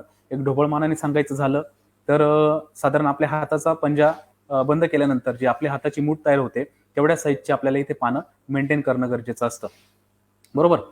आणि ते जर मेंटेन झाले तर तिथे काय होणार की काडीची ओव्हरलॅपिंग होणार नाही किंवा पानांची ओव्हरलॅपिंग होणार नाही. आणि ज्या वेळेस पानावरती पान येतं किंवा पानांची ओव्हरलॅपिंग होते त्यावेळेस आपण खालच्या पानं जे असतात ते अन्न निर्मिती करत नाही, त्याला आपण पॅरासाइट लिव्ह्ज म्हणतो. आणि ते पानं काय करतात की वरती तयार होणाऱ्या पानांमधलं जे अन्न आहे त्याचं शोषण करत असतात आणि ते केल्यामुळे ऑलरेडी आपल्या झाडाची ताकद ही लॉस होत असते. त्यामुळे आपल्याला पानांची रुंदी मेंटेन करणं गरजेचं आहे. त्याच्यानंतर आहे सूर्यप्रकाश आणि फायनल केन सिलेक्शन. साधारण 70-30% मध्ये आपल्याला सूर्यप्रकाश या ठिकाणी मेंटेन करणं गरजेचं आहे. 70-30 म्हणजे काय की 70% आपली कॅनोपी ही कव्हर असली पाहिजे आणि त्यामधनं 30% ऊन हे आपल्या जमिनीवरती पडणं गरजेचं आहे. हे छोटे छोटे मुद्दे मित्रांनो, हे जर आपण प्रॉपर केले तर इथे आपलं काय की आपल्याला खर्च कमी करण्यासाठी आपल्याला हे मदत करणार आहे. त्याच्यानंतर फायनल केन सिलेक्शन. आता बघा, हा सगळ्यात महत्वाचा मुद्दा की आपले कामं ज्यावेळेस सगळे आवरतात. आता लोक म्हणतात की आपल्याला एप्रिल छाटणीनंतर काडी सिलेक्शन करणं गरजेचं किंवा आपण मोजून काड्या ठेवूया. थोडक्यात आपण म्हणतो की आपण यावर्षी मोजून काड्या ठेवायच्या आहे. मग आपण काय करतो की सबकेन करत असतानाच आपण काय करतो, काड्या मोजून ठेवतो. सबकेन करत असताना आपल्याला जितक्या काड्या आहे तितक्या ठेवून घ्या आणि साधारण आपले कामं सगळे आवरले, टॉपिंग वगैरे आवरल्यानंतर जून-जुलैमध्ये आपल्याला ज्यावेळेस वेळ असतो त्या पिरियडमध्ये आपल्याला ज्या काही काड्या ठेवायच्या आहे मोजून त्या या ठिकाणी मोजून ठेवणं गरजेचं आहे. साधारण आपण स्क्वेअर फुटाला, 1.25 स्क्वेअर फुटाला किंवा 1.5 स्क्वेअर फुटाला जी एक काडी ठेवतो तर त्या पद्धतीने आपल्याला 15 जूनच्या नंतर हे काम करायचं आहे. तिथे काय होणार की आपण काय करणार की ज्या काड्या खराब आहे किंवा ज्या काड्या ओव्हर साईज झालेल्या आहे किंवा ज्या पेन्सिल साईज पेक्षा छोट्या काड्या आहे त्या आपल्याला काढायच्या आहे आणि ज्या काही मेन काड्या आहे आपण म्हणतो की 1.25 स्क्वेअर फुटाला एक काडी ती आपल्याला या ठिकाणी ठेवणं गरजेचं आहे. इतकं जर आपण काम करत असलो तर आपल्याला जी काही काडी मिळणार आहे ही प्रॉपर काडी मिळणार, एक साईजची काडी मिळणार आणि ती काडी ऑक्टोबर छाटणीमध्ये आपल्याला फुटण्यासाठी किंवा चांगला माल निघण्यासाठी किंवा एक सारखा माल आणि एका वेळेत माल निघण्यासाठी मदत करणार. कारण इथे जर आपण काडी मोजली नाही तर काही काडी आपली जाड झालेली असते, काही बारीक असते आणि त्याच्यातनं जाड काडीमधनं जो माल निघणार आहे तो छोटा निघतो, कमी निघतो किंवा लेट निघतो आणि बारीक काडीमधनं माल हा लवकर निघतो. मग त्या हळूहळू स्टेजेस पण पुढे सरकल्या जातात. आपली फ्लॉवरिंग पण एकसारखी येत नाही आणि फ्लॉवरिंग एकसारखी आली नाही तर पुढे आपल्याला व्हेरिएशन निर्माण होतं. त्यामुळे आपल्याला ती काळजी घ्यायची आहे.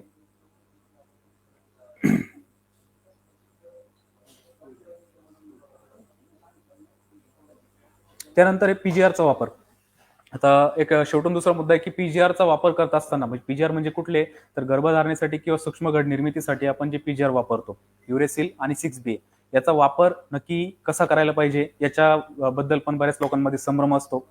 तर लक्षात घ्या की ज्यावेळेस सूक्ष्म घड निर्मिती होत असते, सूक्ष्म घड निर्मिती होणं म्हणजे काय की आपल्या बागेमध्ये ज्यावेळेस आपण सूक्ष्म घड तयार करत असतो तर सूक्ष्म घड हा दुसरा तिसरा नसून एक प्रोटीनचा गोळा असतो. थोडक्यात आपल्या भाषेमध्ये म्हटलं तर एक प्रथिनांचा हा एक गोळा असतो आणि त्या गोळ्याला आपल्याला रंग किंवा रूप किंवा आपण म्हणतो की स्ट्रक्चर देण्यासाठी आपल्याला या ठिकाणी याचा वापर करायचा असतो. तर लोक म्हणतात की युरेसिलचा वापर केव्हा केला पाहिजे किंवा दोन्ही कॉम्बिनेशन मध्ये दिले पाहिजे किंवा कोणत्या स्टेजला केला पाहिजे असे अनेक प्रश्न येतात. तर पहिला आपण त्याचा रोल समजून घेतला पाहिजे की 6BA चा नक्की रोल काय आहे आणि युरेसिलचा नक्की रोल काय.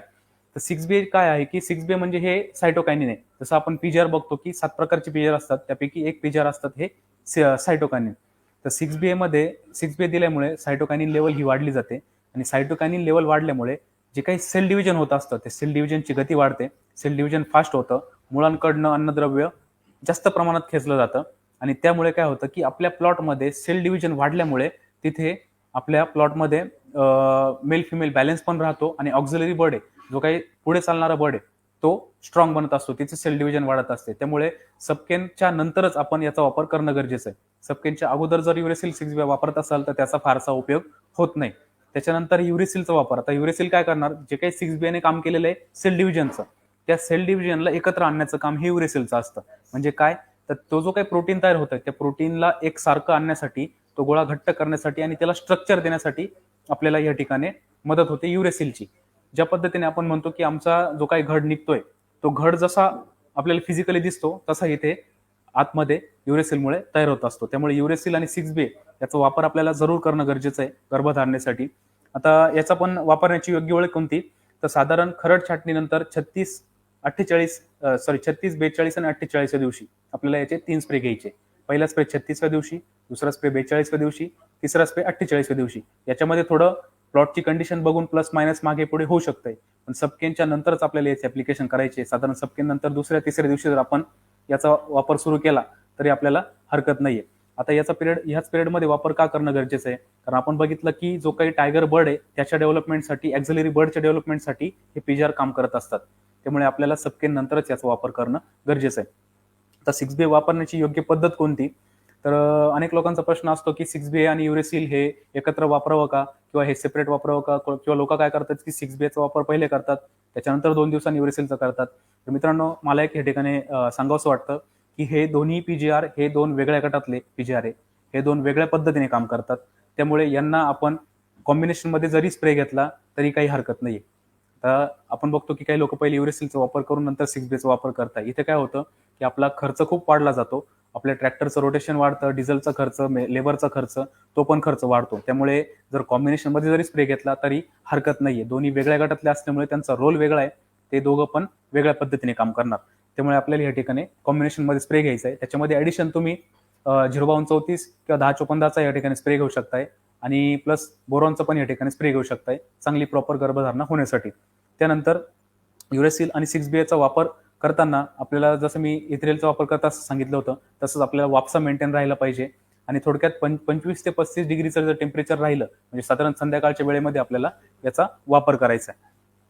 त्यानंतर सगळ्यात शेवटचा मुद्दा खत व्यवस्थापन आणि अन्नद्रव्य व्यवस्थापन. आता बेसल डोस बद्दल मी सांगितलं की बेसल डोस करत असताना आपल्याला पहिले जे काही माती परीक्षण केले त्याच्यानुसार आपण बेसल डोस ठरवतो. त्याच्यानंतर एक कंपोस्ट खत.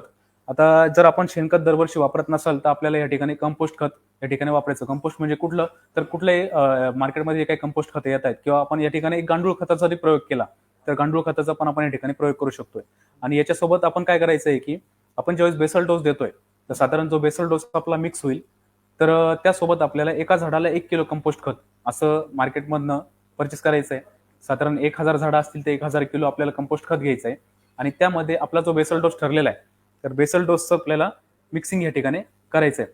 म्हणजे ते कसं करायचंय की ही भट्टी लावण्याची जी प्रोसेस आहे, आपण म्हणतो की आता या ठिकाणी दिलेलं की भट्टी लावायची. भट्टी लावणं म्हणजे काय की जो काही कंपोस्ट खत आहे त्याच्यामध्ये आपल्याला बेसल डोस हा मिक्स करायचा, 2 ते 3 दिवस तो तसाच ठेवायचा आणि त्यानंतर तो फील्डमध्ये आपल्याला ऍप्लिकेशन करायचं. जनरली आपण कसं करतो की रासायनिक खत हे बेडमध्ये डायरेक्टली टाकत असतो.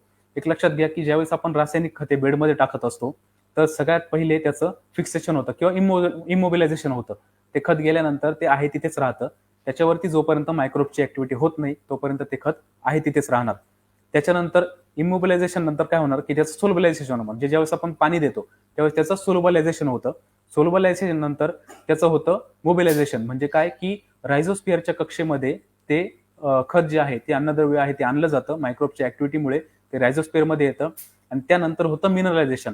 मिनरलायझेशन म्हणजे काय तर त्या मायक्रोबच्या ऍक्टिव्हिटीने ते जे काही दाणेदार खत आहे ते दाणेदार खताचं ते अशा रूपामध्ये कन्वर्ट होतं की ज्या रूपामध्ये झाड ते किंवा ज्या फॉर्ममध्ये झाड त्याचा अपटेक करू शकतंय अशा फॉर्ममध्ये अपटेक होतो आणि त्यामुळे मायक्रोबची संख्या जर असेल तरच आपल्या खताचा वापर होतो. आणि हे जे काही कंपोस्ट खत किंवा जे काही अर्थवा म्हणजे वर्मी कंपोस्ट आपण ज्यावेळेस वापरत असतो, गांडूळ खत ज्यावेळेस आपण वापरत असतो तर याच्यामध्ये असणारे जीवाणू आणि याच्यामध्ये असणारे मायक्रो ऑर्गॅनिझम त्या खतावरती ऍक्टिव्हिटी करणार आणि त्यामुळे आपल्या खताचा पुरेपूर या ठिकाणी वापर होतो.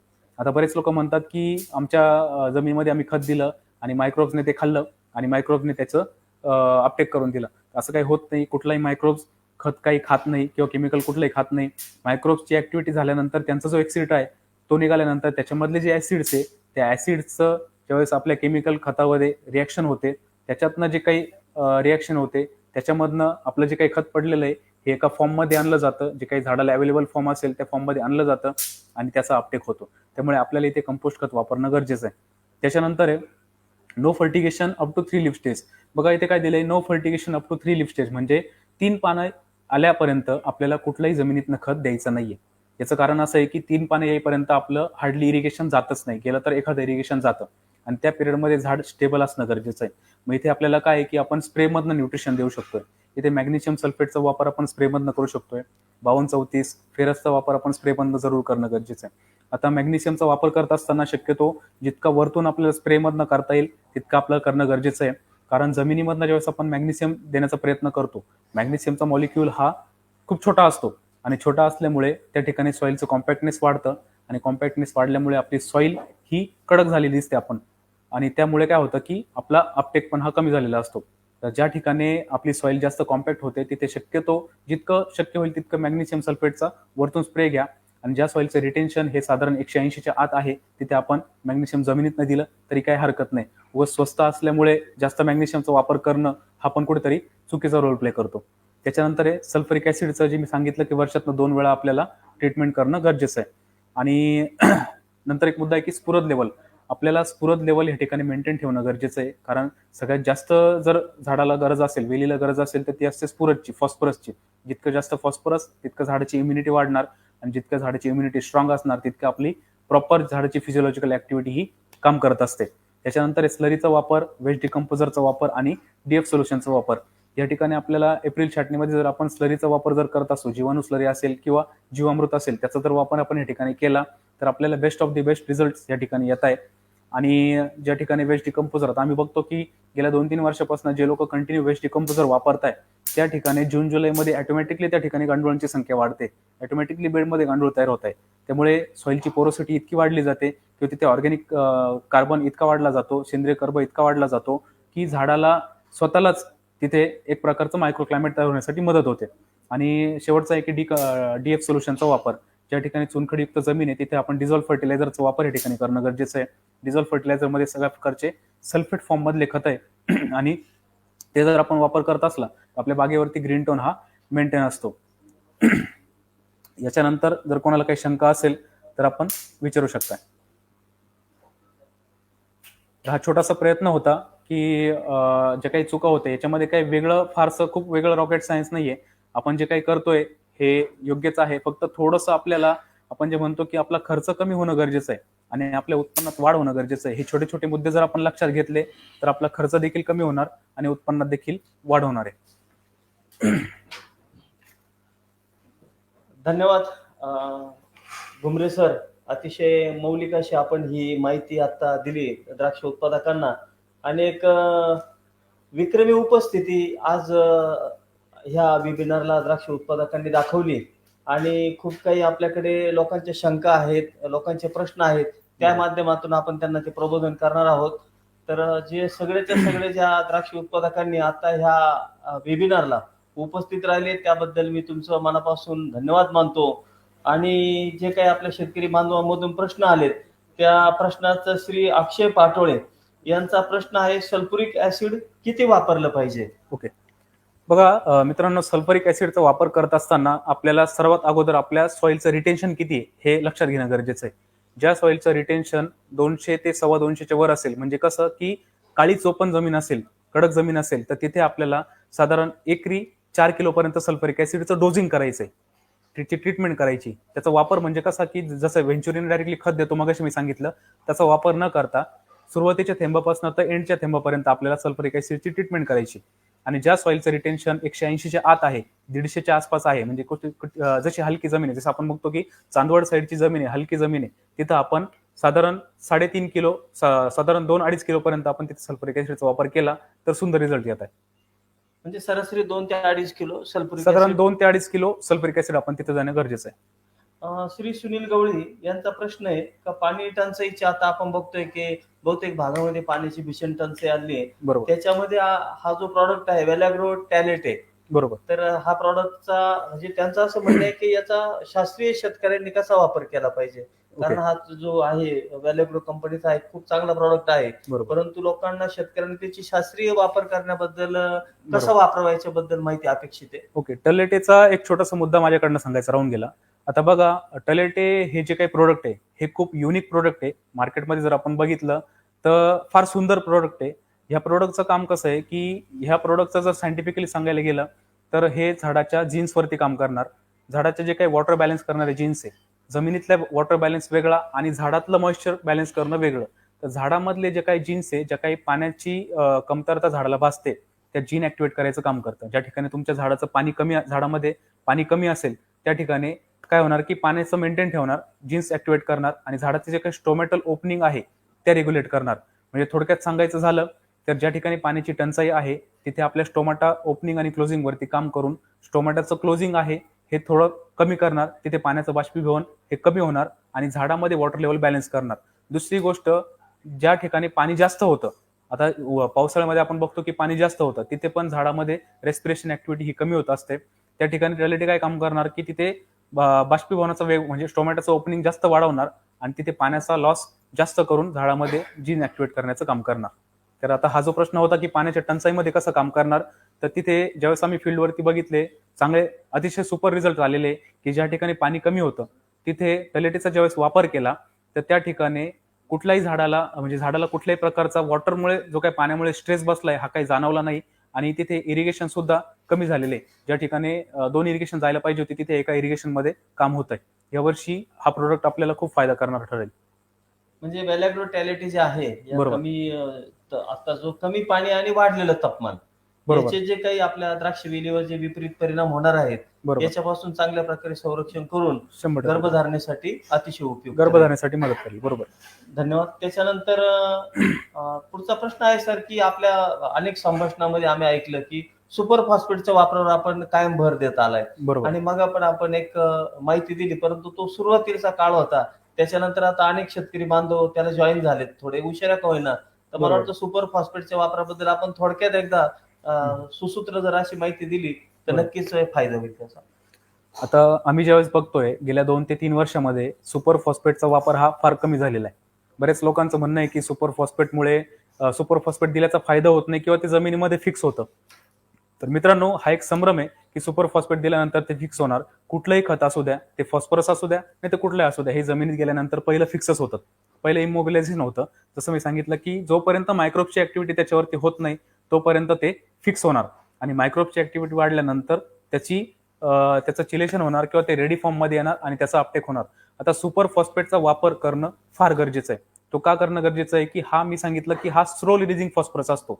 आपण ज्यावेळेस बघतो की लिक्विड खतांमधनं आपण ज्यावेळेस फॉस्फरस देतो, खतात पुरत्या काळासाठी काम करतो, एक 10 ते 15 दिवसासाठी काम करणार, त्यानंतर परत झाडाला फॉस्फरसची गरज पडणार आणि हा जो गर्भधारणेचा किंवा सूक्ष्म घड निर्मितीचा जो काल आहे यामध्ये जर फॉस्फरस लेवल आपली मेंटेन राहिली तर आपल्या झाडाची इम्युनिटी स्ट्रॉंग राहणार आणि फॉस्फरस हा डायरेक्टली रोल प्ले करतो तुमच्या घड निर्मितीसाठी. जो काही घड तयार होणार आहे, सूक्ष्म घड तयार होणार आहे, हा स्ट्रॉंग होणार. त्यामुळे सुपर फॉस्फेटचं माझं एक प्रामाणिक म्हणणं आहे की साधारण एकरी 300 ते 400 किलो हा दरवर्षी वापर करणं गरजेचं आहे. सर एक बाळासाहेब शिंदे आहेत आडगावून, त्यांचा प्रश्न आहे की टायगर बर्ड का फुटतो यासाठी काही उपाय सांगा आणि जर अशा वातावरणात त्याचा सध्या म्हणजे हवेचा वेग पण खूप मोठा आहे, याचा गर्भधारणेवर काही परिणाम होतो का, होत असेल तर त्यावर काय उपाययोजना केली पाहिजे?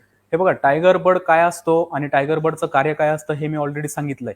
तर टायगर बर्ड त्याला जास्तीत जास्त सूर्यप्रकाश हा मिळालेला असतो, त्यामुळे आपण त्याला टायगर बर्ड म्हणतो आणि त्याच्यामध्ये जास्त गर्भधारणा झालेली असते कारण इतर डोळ्यांपेक्षा तो सगळ्यात टॉपला असल्यामुळे त्याच्यावरती सूर्यप्रकाश जास्त पडतो. सूर्यप्रकाश जास्त पडल्यामुळे तिथे प्रोटीन सिंथेसिस जास्त होतं आणि त्यामुळे तो लवकर फुटतो किंवा तो फुटून आपल्याला चांगला तिथे माल तयार होतो. त्यांचा प्रश्न असा आहे की या वाऱ्यामध्ये किंवा उष्णतेच्या लाटेमध्ये आपल्या टायगर बर्डला विजा होऊ शकते का, तर नक्कीच होणार. कारण ह्या वर्षीचं टेम्परेचर हे भयानक टेम्परेचर आहे आणि जे काही हॉट वेव्ह येत आहेत, ज्या काही उष्णतेच्या लाटा आहेत, यामुळे आपल्या पानांचं आणि आपल्या टायगर बर्डचं देखील नुकसान होण्याचे चान्सेस आहे. तिथे आपला प्लॉट फार स्ट्रेसमध्ये जाऊ शकतोय आणि याला उपाय म्हणून आपण जर इथे मेगाफॉल, जसं मी सांगितलं की मेगाफॉल आणि ब्रेक्झिलचा जर आपण कंटिन्यू वापर करत असाल, माझं एक प्रामाणिक म्हणणं आहे की हप्त्यातनं एकदा किंवा 15 दिवसातनं एकदा तरी आपण या 2 प्रोडक्ट जर कॉम्बिनेशन घेतलं, मेगाफॉल साधारण 500 मिली 200 लिटर पाण्यासाठी आणि ब्रेक्झिल प्लस 250 ग्राम 200 लिटर पाण्यासाठी असं जर आपण स्प्रे घेतला तर याचे आपल्याला फार सुंदर रिझल्ट्स येतात. जे काही हॉट वेव्हज आहे ते कमी होणार, झाडाचा स्ट्रेस कमी होणार आणि झाडाची नॅचरल ग्रोथसाठी आपल्याला तिथे मदत होणार. पालखेडून गोविंदराव गायकवाड आहेत, त्यांचा प्रश्न आहे की सुधाकर व्हरायटीला माल निघायला अडचण येते. बरोबर. सुधाकर व्हरायटी, आता माल निघणं किंवा न निघणं हा 2 गोष्टीवरती डिपेंड असतो. एक तर तुमचं व्हरायटल कॅरेक्टर कसं आहे, त्या व्हरायटीला जर कमी माल असेल तर तो आपण चेंज करू शकत नाही. आणि जर व्हरायटी चांगली असेल, सुधाकरचं बऱ्याच ठिकाणी ऐकतोय की माल कमी निघतो किंवा एक वर्षाने माल निघतो. तर तिथे आपल्याला जर चांगला माल निघायचा असेल तर आपल्याला पहिले आपल्या जमिनीतनं काम करणं गरजेचं आहे मित्रांनो. लक्षात घ्या, आपण स्प्रे करतोय, कुठलंही कीटकनाशक फवारतोय, बुरशीनाशक फवारतोय किंवा गर्भधारणेचे जे काही औषधं मारतोय याचा रोल फारसा नसतो. 5 ते 10% इथे रोल असतो. फक्त आपण आपली जमीन कशी डेव्हलप केली, आपली सॉईल कशी डेव्हलप केली. कारण आपण म्हणतो की आपली जमीन आणि आपल्या जमिनीत असलेला सेंद्रिय कर्ब हा शेतीचा हृदय असतो, शेतीचा हार्ट असतो. आणि तो जर आपण प्रॉपर ठेवला, तो प्रॉपर कसा ठेवायचा हे पूर्ण याचा सार सांगितलेला आहे. आपण वेस्ट डिकम्पोजरचा वापर करून, फॉस्फरसचा वापर करून आपल्याला तो मेंटेन ठेवायचा आहे. आणि सगळ्यात महत्वाचं, ह्या ठिकाणी जर आपण मायक्रोरायझाचा वापर करत असाल तर तिथे आपल्याला डायरेक्टली त्याचा रोल प्ले होतो तुमच्या गर्भधारणेसाठी. जर तुमची व्हरायटी चांगली असेल आणि गर्भधारणा जर प्रॉपर होत नसेल, तिथे मायक्रोरायझाचा वापर करा. साधारण एकरी दाणेदार मायक्रोरायझा जर आपण 4 ते 8 किलो जर एकरी वापरत असाल एप्रिल छाटणीच्या बेसल डोसमध्ये, तर त्याचा 100% आपल्याला तिथे फायदा होणार आहे. तिथे आपण हायरोमाय वापरू शकतोय. एकरी साधारण 4 ते 8 किलो जर आपण याचा यूज केला तर तिथे आपल्याला गर्भधारणेसाठी देखील फायदा होतो. सागर गावांचा प्रश्न आहे, वेस्ट डिकम्पोजर कोणते वापरावे? वेस्ट डिकम्पोजर वापरताना असं काही फिक्स नाही, पण ज्यावेळेस आम्ही फील्डवरती बघतो की गाझियाबादचं जे कल्चर येतं, गाझियाबाद इन्स्टिट्यूटचं जे कल्चर आहे, साधारण 20 ते 25 ग्रामचं कल्चर असतं जेली फॉर्ममध्ये. ते आपण ऑनलाईन देखील ऑर्डर करू शकतोय. ते जर वापरत असाल तर त्याचे रिझल्ट चांगले आलेले. साधारण एक कल्चरची डबी, त्यामध्ये 2 किलो गुळ घेऊ शकताय तुम्ही किंवा 2 किलो तुमच्याकडे असणारे फ्रूटचा अर्क घेऊ शकताय आणि 200 लिटर पाणी हे मिक्स करून घ्यायचं. आणि एकरी साधारण 180 लिटर आपल्याला वन टाइम त्याचं ऍप्लिकेशन करायचं आहे. उरलेलं जे 20 लिटर आहे त्या 20 लिटरमध्ये परत आपल्याला पाणी ऍड करायचंय, त्यामध्ये परत गुळ ऍड करायचा आहे. हे कंटिन्यू प्रोसिजर आपण केली मित्रांनो, यावर्षी करून बघा. साधारण तुम्ही अर्ध्या प्लॉटला करा, जबरदस्त रिझल्ट आलेले याचे. आणि मी जसं सांगितलं की गांडुळांची संख्या देखील या ठिकाणी वाढलेली आहे. वेदांत उगलेंचा प्रश्न आहे की वाढलेला उन्हाळा गर्भधारणा होण्यासाठी उपाय. मला वाटतं त्याच्यावर आता आपण हो, तो झालेला आहे. झालंय भरपूर. तर योगेश लांडगे माळी यांचा प्रश्न आहे की स्लरीचा वापर किती दिवसातून करावा? स्लरीचा वापर करत असताना साधारण आपलं इरिगेशन कसं जात आहे त्यावरती डिपेंड असतं. आपण काय करतो की इथे लिक्विड खतांचा बऱ्यापैकी वापर करत असतो आणि त्यामुळे काय होतं की लिक्विड खतांचा जास्त वापर केल्यामुळे तिथे बरेचसे लॉसेस पण होत असतात. कुठलंही लिक्विड खत वापरताना आपण 3 किलोच्या वरती वापरायला नकोय. कुठलंही असू द्या, ते कुठल्याही कंपनीचा असू द्या, साधारण 3 किलोच्या आतच त्याचा यूज झाला पाहिजे. आणि स्लरी वापरत असताना आपण साधारण 15 ते 20 दिवसाचा जर गॅप दिला, साधारण 20 दिवसाचा जरी गॅप असला, एक आज जर स्लरी दिली त्याच्यानंतर साधारण 20 दिवसांनी ती स्लरी जायला पाहिजे. कारण स्लरी हे रेडी फूड आहे, झाडाला लगेच लागणारं फूड आहे. आणि त्यामुळे जर आपण 20 दिवसाचा जरी ते गॅप ठेवत असला तर त्याचे रिझल्ट आपल्याला चांगले येऊ शकतात. प्रफुल्ल सरांचा प्रश्न आहे की गेल्या वर्षी ऑक्टोबर छाटणीनंतर 36व्या दिवशी पाऊस पडला, त्यानंतर घड व विलींची पाने जास्त भरपूर पिवळी पडली. त्याचं काय कारण असेल आणि त्यासाठी उपाययोजना काय केली पाहिजे? आता घड आणि पानं पिवळी पडण्याची 2 कारणं असतात. की एक तर तुमचं आता तुम्ही प्रश्न सांगितलाय की पाऊस पडला, बरोबर. पाऊस पडल्यामुळे तिथे वॉटर लेवल फार वाढली गेली. वॉटर लेवल वाढल्यामुळे काय झालं की जे काही तुमच्या मुळ्या होत्या तिथे रेस्पिरेशन ऍक्टिव्हिटी कमी झाली, मुळ्या ब्लॉकेज झाल्या आणि त्यामुळे जे काही अन्नद्रव्य झाडाला घ्यायला पाहिजे होतं ते अन्नद्रव्य घेता आलं नाही आणि तिथे तुमची बाग पिवळी पडते. किंवा दुसरं कारण असतं की बागेने क्लोराईडचा अपटेक केलेला असतो. आता आपण जनरली बघतो की बेडमध्येच पाणी देतो, पण आपण गल्लीमध्ये ऑक्टोबर छाटणीला पाणी देत नाही. आणि त्या पिरियडमध्ये होतं काय की एखादा हेवी इरिगेशन झालं किंवा हेवी रेनफॉल जर झाला तर बेडमध्ये असणारे जे क्लोराईड्स जे काही क्षार आहे त्याचा अपटेक होतो आणि ते क्षार मुळाला चिटकल्यामुळे तिथे न्यूट्रिशनचा लॉस होतो आणि त्यामुळे आपला बाग पिवळे पडण्याचे चान्सेस असतात.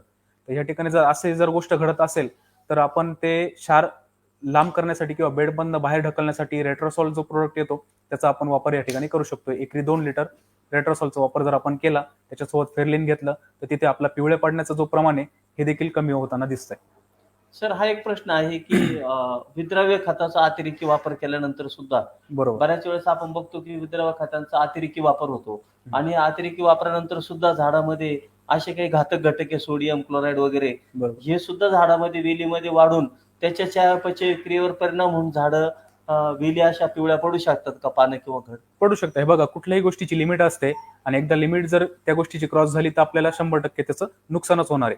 त्यामुळे माझा एक प्रामाणिक सल्ला आहे की विद्राव्य खतं ज्यावेळेस आपण वापरतोय, मी तर हे सांगितलं की 3 किलोच्या आत वापरा, पण ते वापरत असताना देखील चांगल्या कंपनीचा जर आपण या ठिकाणी वापर केला तर त्याचा खूप मोठा रोल आहे. कारण आज मार्केटमध्ये बघतोय की चिलेटेड गेलं, चिलेटेड नंतर ऑक्साईड आलं, ऑक्साईड नंतर आता लिग्निन बेस जे काही विद्रव्य खतं आलेले आहेत किंवा मायक्रोन्युट्रिएंट्स आलेले, त्याचा वापर आपण जास्त वाढवला पाहिजे.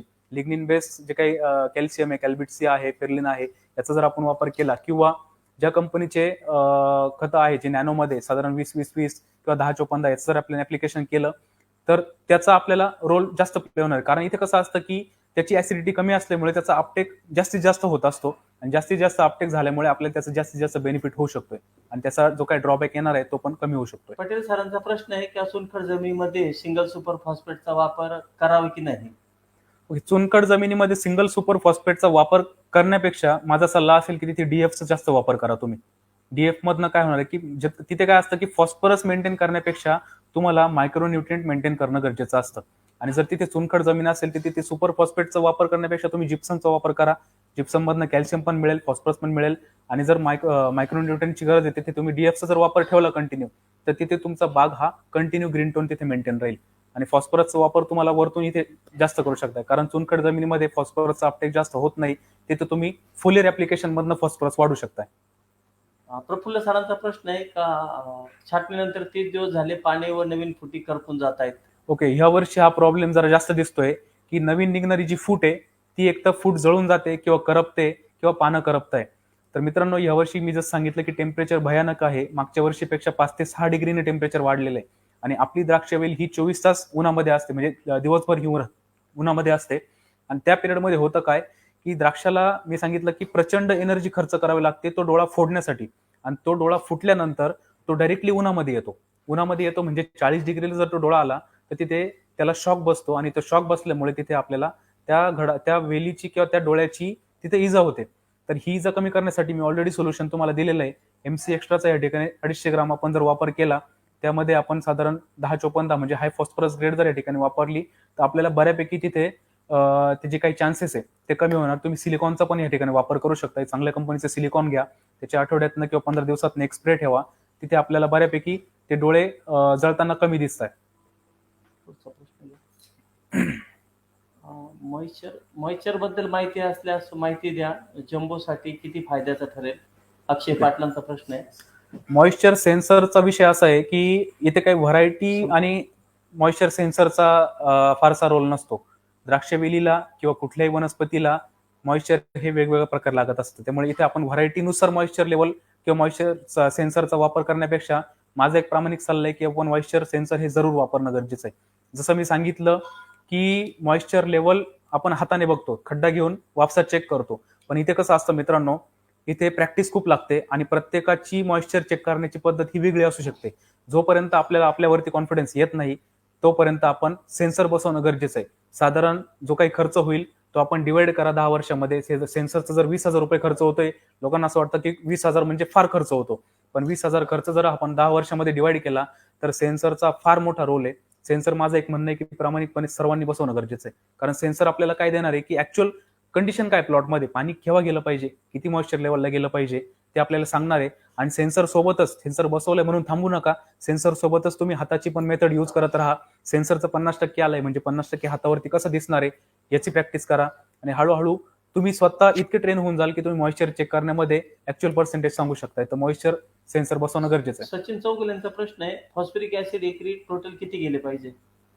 फॉस्फरिक ऍसिड टोटल किती गेलं पाहिजे हे तुमच्या प्लॉटमध्ये फॉस्फरस लेवल किंवा मी जसं सांगितलं की प्रत्येक प्लॉटची कंडिशन वेगळी असते, तिच्यामध्ये असणारं फॉस्फरस लेवल किती, त्यामुळे आपल्याला माती परीक्षण करणं गरजेचं आहे. प्लॉटमध्ये फॉस्फरस लेवल जर जास्त असेल तर फॉस्फरिक ऍसिडचा वापर कमी करा. प्लॉटमध्ये फॉस्फरिक लेवल जर तुमची कमी असेल तर त्या ठिकाणी फॉस्फरस हे वाढवलं पाहिजे. माझ्या मतानुसार जनरली एक ढोबळ मानाने सांगायचं झालं तर साधारण 5 ते 6 किलो फॉस्फरिक ऍसिड हे आपलं वर्षभरातनं गेलं पाहिजे. क्रिम्सनचा प्लॉट आहे रवींद्र सूर्यवंशी यांचा. काडीमध्ये पायाचा अंगठा एवढी जाड होते आणि तो काय प्रॉब्लेम असेल त्याच्यावर त्यांचं मार्गदर्शन अपेक्षित आहे. ओके, क्रिम्सनचा प्लॉट आहे, काडी जाड होते. काडी जाड होणं हे बघा, क्रिम्सन ऑलरेडी ही विगरस व्हरायटी आहे, बरोबर. आणि ह्या पिरियडमध्ये क्रिम्सन ही 5 ते 6 दिवस पुढे चालत असते थॉम्सन पेक्षा किंवा तुमच्या अदर व्हरायटीपेक्षा. त्यामुळे इथे काय होतं की जसं मी सांगितलं की क्रिम्सन फुटताना व्हिगरस व्हरायटी असल्यामुळे तिला अपायकल डॉमिनेंट जास्त असतो कडाचे डोळे लवकर फुटतात, ओलांड्याच्या जवळचे डोळे हे लवकर फुटतात एंडचे. तिथे आपल्याला जर पिंचिंग केली, जसं मी सांगितलं की 2 पानावरती आपण पिंचिंग करायची आहे, ती पिंचिंग केल्यानंतर आपल्याला डोळ्यांमध्ये युनिफॉर्म तिथे न्यूट्रिशनचा डिवायडेशन होतं. युनिफॉर्म न्यूट्रिशन झाल्यामुळे एकसारखी काडी फुटते. आणि हा जो प्रश्न आहे हा खूप महत्वाचा प्रश्न आहे की काडी जाड होते. तर काडी जाड होऊ द्यायची नसेल तर आपल्याला युनिफॉर्म फूट पहिली गरजेचं आहे. ज्या ठिकाणी युनिफॉर्म फूट तयार होईल त्या ठिकाणी युनिफॉर्म तुझं न्यूट्रिशन तुमचं डिवाइड होईल, आणि डिवाइड झाल्यामुळे एकाच काडीला जास्त न्यूट्रिशन जाण्यापेक्षा तिथे सगळ्या काड्यांना जास्त न्यूट्रिशन जाईल, याची आपल्याला काळजी घ्यायची. पिंपळगावून शिवाजी डांगळे यांचा प्रश्न आहे तर सुपर फॉस्फेट ऐवजी 1846 दिलं तर चालेल का? बघा, सुपर फॉस्फेट आणि 1846 दोघी आपल्याला फॉस्फरसच देणार आहे, नो डाऊट. पण याचा रोल वेगवेगळा आहे. लक्षात घ्या, ज्यावेळेस 1840 देतो आपण, त्याच्यावरती पाणी पडल्यानंतर एक काही कालावधीसाठी आपल्याला तो मदत करतो. जसं मी सांगितलं की सुपर फॉस्फेट हा लॉंग लास्टिंग आहे. आपल्याला जर एकदा टाकलं तर साधारण पावसामध्ये सुद्धा आपल्याला तो काम करणार आहे. दोघांचा रोल वेगळा आहे. दोघांचं आधी रोल समजून घ्या, आणि दोघांचा खर्चाचा पण जर विचार केला तर जवळजवळ डबल कॉस्ट आहे. तर कॉस्टचा पण विचार केला तर माझ्या मते 1840 पेक्षा सुपर फॉस्फेटचा वापर जास्त झाला तर तिथे फायदेशीर ठरेल. 1840 गरज बघून द्या. जर बेसल डोसमध्ये खूपच जास्त फॉस्फरस कमी असेल तर 1840चा वापर करा. सर, आता हा शेवटचा प्रश्न घेतो आणि अतिशय महत्वाचा प्रश्न आहे हा, की आणखी एक यांचा प्रश्न होता रोहित भांबरेंचा. द्राक्ष पिकाबद्दल सोशल मीडिया जो अपप्रचार केला जातो, मित्रांनो, त्याही संदर्भात आपण द्राक्ष विज्ञान मंडळ मार्फत अनेक चांगल्या सेलिब्रिटीला बोलून द्राक्षाचे फायदे कसे आहेत, आरोग्याला सुखकर कसं आहे हे आपण करतच आहोत. परंतु ज्या काही अपप्रवृत्ती ह्या द्राक्षाबद्दल जे काही मीनवाईल जे घडलं त्याच्यावर सुद्धा आपण सगळ्यांनी मिळून त्याला पायबंद घातला पाहिजे, कारण हे 1-2 माणसांचं काम नाहीये. आपण त्याच्यावर पण नक्कीच भविष्यात पुढच्या वेळेस आपण द्राक्ष विज्ञान मंडळाची ज्यावेळेस मीटिंग होईल किंवा ऑनलाईन चर्चासत्र स्पेशली या विषयावर आपण घेऊ आणि आपण सगळ्यांनी उपाय सुचवा का त्या माध्यमातून, कारण हा जगन्नाथाचा रथ आहे. हा काही तुम्ही मी एकट्याने ओढून चालणार नाही. आपण सगळ्यांनी ह्या अशा अपप्रवृत्तींना आपण योग्य प्रकारे नीट केलं तर तोही प्रॉब्लेम आपण सॉल्व्ह करू. पण तरी तुमच्या सूचनेचे स्वागतच आहे. सर, सागर सर, एक अतिशय महत्वाचा प्रश्न आहे की सध्या द्राक्ष इंडस्ट्रीमध्ये किंवा कृषी क्षेत्रामध्ये दाणेदार खत पाण्यात भिजवून ड्रीपनी निवळी करून वगैरे ड्रीपने द्यायचे पर्यायी मार्ग अवलंबले जात आहेत. बरोबर. असं हे दाणेदार खत ड्रीपने देणं कितपत योग्य आहे की अयोग्य आहे? बघा, दाणेदार खत हे ड्रिपने देणं हे मुळात तर चुकीची गोष्ट आहे. पहिली गोष्ट, हे आपण ड्रिपने द्यायला का सुरुवात केली? कारण आपल्याकडे वेळेअभावी किंवा लेबरच्या अभावी आपण त्या गोष्टी सुरू केल्या. जर या गोष्टींचा लिक्विडमध्ये किंवा पाण्यामध्ये विद्रव्य करून जर रिझल्ट चांगले येत असते तर ऑलरेडी कंपन्यांनी आपल्याला ते लिक्विड फॉर्ममध्येच डिस्प्ले केले असते. पण ते विद्रव्य खत जे दाणेदार खत ज्यावेळेस आपण पाण्यामध्ये मिसळतो तर ते मिसळल्यानंतर त्याची कुठेतरी इफिशियन्सी कमी होते. लक्षात घ्या, या 2-3 वर्षामध्ये आम्ही बघतोय हा खूप जनरल प्रश्न आहे आणि ह्या प्रश्नावरती खूप चर्चा होते की विद्रव्य म्हणजे दाणेदार खत हे विद्रव्य करून दिले पाहिजे. तर ही सरासर चुकीची गोष्ट आहे. ज्यावेळेस आपण दाणेदार खत देत असतो तर मी जसं सांगितलं की कुठलंही दाणेदार खत दिल्यानंतर त्याचं जमिनीमध्ये इमोबिलायझेशन होतं. पहिलं त्याचं फिक्सेशन होतं. फिक्सेशन झाल्यानंतर जोपर्यंत त्याच्यावरती पाणी पडत नाही तोपर्यंत त्याचं सोल्युबलायझेशन होत नाही. पहिले होतं फिक्सेशन, नंतर होतं सोल्युबलायझेशन. सोल्युबलायझेशन झाल्यानंतर जर तुमच्या जमिनीमध्ये मायक्रोबची संख्या चांगली असेल तर त्या मायक्रोब्स त्याच्यावरती ऍक्टिव्हिटी करून त्याचं सोल्युबलायझेशन त्याचं इमोबिलायझेशन करतात. इमोबिलायझेशन, तर ते जे काही खत पडलेलं आहे ते रायझोस्फिअरच्या कक्षेमध्ये आणण्याचं काम हे तुमचं मायक्रोब्स करत असतात. म्हणजे जे काही खत आहे ते आणून तुमच्या रायझोस्फिअर पर्यंत आणण्याचं काम तिथे होतं. त्याच्यानंतर होतं मिनरलायझेशन. मिनरलायझेशन म्हणजे काय? का त्याच मायक्रोब्सच्या ऍक्टिव्हिटीमुळे तुमचं जे काही खत पडलेलं आहे त्याच्यावरती मायक्रोबची एक्सिट्रा जाऊन तिथे तुमचं खताचं तिथे केमिकल रिॲक्शन होऊन तो अवेलेबल फॉर्ममध्ये आणला जातो. ज्या फॉर्ममध्ये झाड घेणार आहे त्या फॉर्ममध्ये आणला जातो आणि नंतर होतं त्याचा अपटेक. ह्या पद्धतीला जर आपण डिस्टर्ब केलं, आता आपण काय करतोय की डायरेक्ट सोल्युबलाइज करतोय. ह्या पद्धतीला जर आपण डिस्टर्ब केलं तर याचं नुकसान तर होणारच मित्रांनो, पण त्याचा आपण जो काही वापर करतो तो खर्च देखील वाया जाईल. त्यामुळे आपल्याला तो करणं गरजेचं आहे. आता एक प्रफुल्ल सरांचा प्रश्न आहे की जास्त टेम्परेचर मुळे गर्भधारणेवरती काय परिणाम होईल? तर बघा, द्राक्ष वेल ही 25 ते 30 डिग्रीमध्ये चालणारी वनस्पती. जोपर्यंत 25 ते 30 डिग्री सेल्सिअस टेम्परेचर आहे तोपर्यंत द्राक्षाच्या सगळ्या काही फिजिओलॉजिकल ऍक्टिव्हिटी आहे ह्या चांगल्या पद्धतीने होतात. टेम्परेचर एक्सिड झालं, 30च्या वर जर टेम्परेचर गेलं तर तिथे आपल्या झाडाला विजा होणारच आहे. पहिली गोष्ट, तुमचं झाड अनस्टेबल होणार, झाडावरती स्ट्रेस येणार. टेम्परेचरमुळे किंवा वातावरणाच्या बदलामुळे एक प्रकारचा स्ट्रेस येणार आणि जर झाड स्ट्रेसमुळे स्वतःला सर्वाइव्ह नाही करू शकत तर ते गर्भधारणा हा खूप लांबचा विषय राहिला. त्यामुळे आधी झाडाला स्टेबल ठेवा. झाड स्टेबल असेल तरच तुमची गर्भधारणा प्रॉपर होईल. आणि ते झाड जर स्टेबल असेल ठेवायचं असेल तर मी तुम्हाला ऑलरेडी त्याच्यावरती पर्याय सांगितलेले आहे. मेगाफॉलचा आणि ब्रेक्झिलचा वापर जर तुम्ही केला तर तिथे तुमचं झाड हे वाढत्या टेम्परेचरपासून बऱ्यापैकी रिलीव्ह होईल आणि रिलीव्ह झाल्यामुळे तिथे गर्भधारणा देखील चांगली होईल. सुनील पुरकरांचा प्रश्न आहे, सपकेनंतर डोळे कशामुळे फुटून येतात? सपकेनंतर डोळे फुटून येणं म्हणजे एकतर जर तुमचा टायगर बर्ड लेट फुटत असेल आणि खालचे डोळे जर जास्त फुटत असेल तिथे एकतर तुमचं पाण्याचा जास्त ताण पडल्यामुळे किंवा आपण म्हणतो की अतिरिक्त नत्र झाल्यामुळे पण तिथे विषय होऊ शकतोय. सपकेनंतर मी जसं सांगितलं की टायगर बर्ड हा लवकर फुटणं किंवा टायगर बर्डच फुटणं गरजेचं आहे. तिथे टायगर बर्ड जर तुमचा चांगला फुटायचा असेल तर तिथे मी सोल्युशन ऑलरेडी दिलेले आहे तुम्हाला. MC एक्स्ट्राचा त्या ठिकाणी वापर करा. तिथे तुमचा टायगर बर्ड लवकर फुटून येईल, चांगला फुटेल आणि चांगल्या प्रकारची गर्भधारणा होईल. सर एकंदरीत आताचं जे वातावरण आहे तर हा तुमचा नंबर जो आहे आम्ही सर तुम्ही तोंडी सांगा, तसं डिस्प्ले पण करतो आम्ही. ठीक आहे, माझा नंबर डिस्प्ले करतो. हो.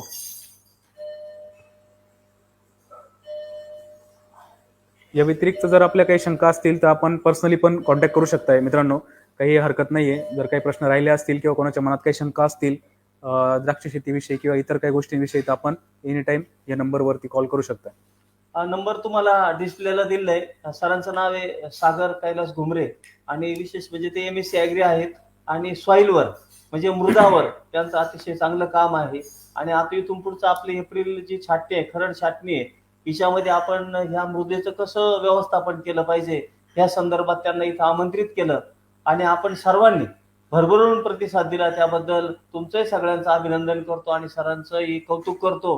मित्रांनो, द्राक्ष विज्ञान मंडळ ही जी संस्था आहे ही नोंदणीकृत संस्था आहे. संस्थेमार्फत असे अनेक उपक्रम राबवले जातात. खास करून 1-2 वर्षापासून संस्थेने सामुदायिक प्रकारे आपण कृषी निविष्ठा खरेदी सुरू केली आणि उभ्या महाराष्ट्रातून सगळ्याच्या सगळ्या बहुतेक द्राक्ष उत्पादकांनी उदंड असा प्रतिसाद दिला आणि त्यामध्ये खूप मोठी बचत झाली. आपण ह्याच माध्यमातून असे कामं करतोय की जेणेकरून द्राक्ष उत्पादकांच्या उत्पादन खर्चात बचत कशी होईल, त्यामध्ये आपल्याला आणखी काही काही करता येईल, तर अशा आपण उपक्रम राबवतो आहोत. ह्या वर्षीपासून द्राक्ष विज्ञान मंडळ ही फार्मर प्रोड्युसर कंपनीमध्ये रूपांतरित आपण करत आहोत.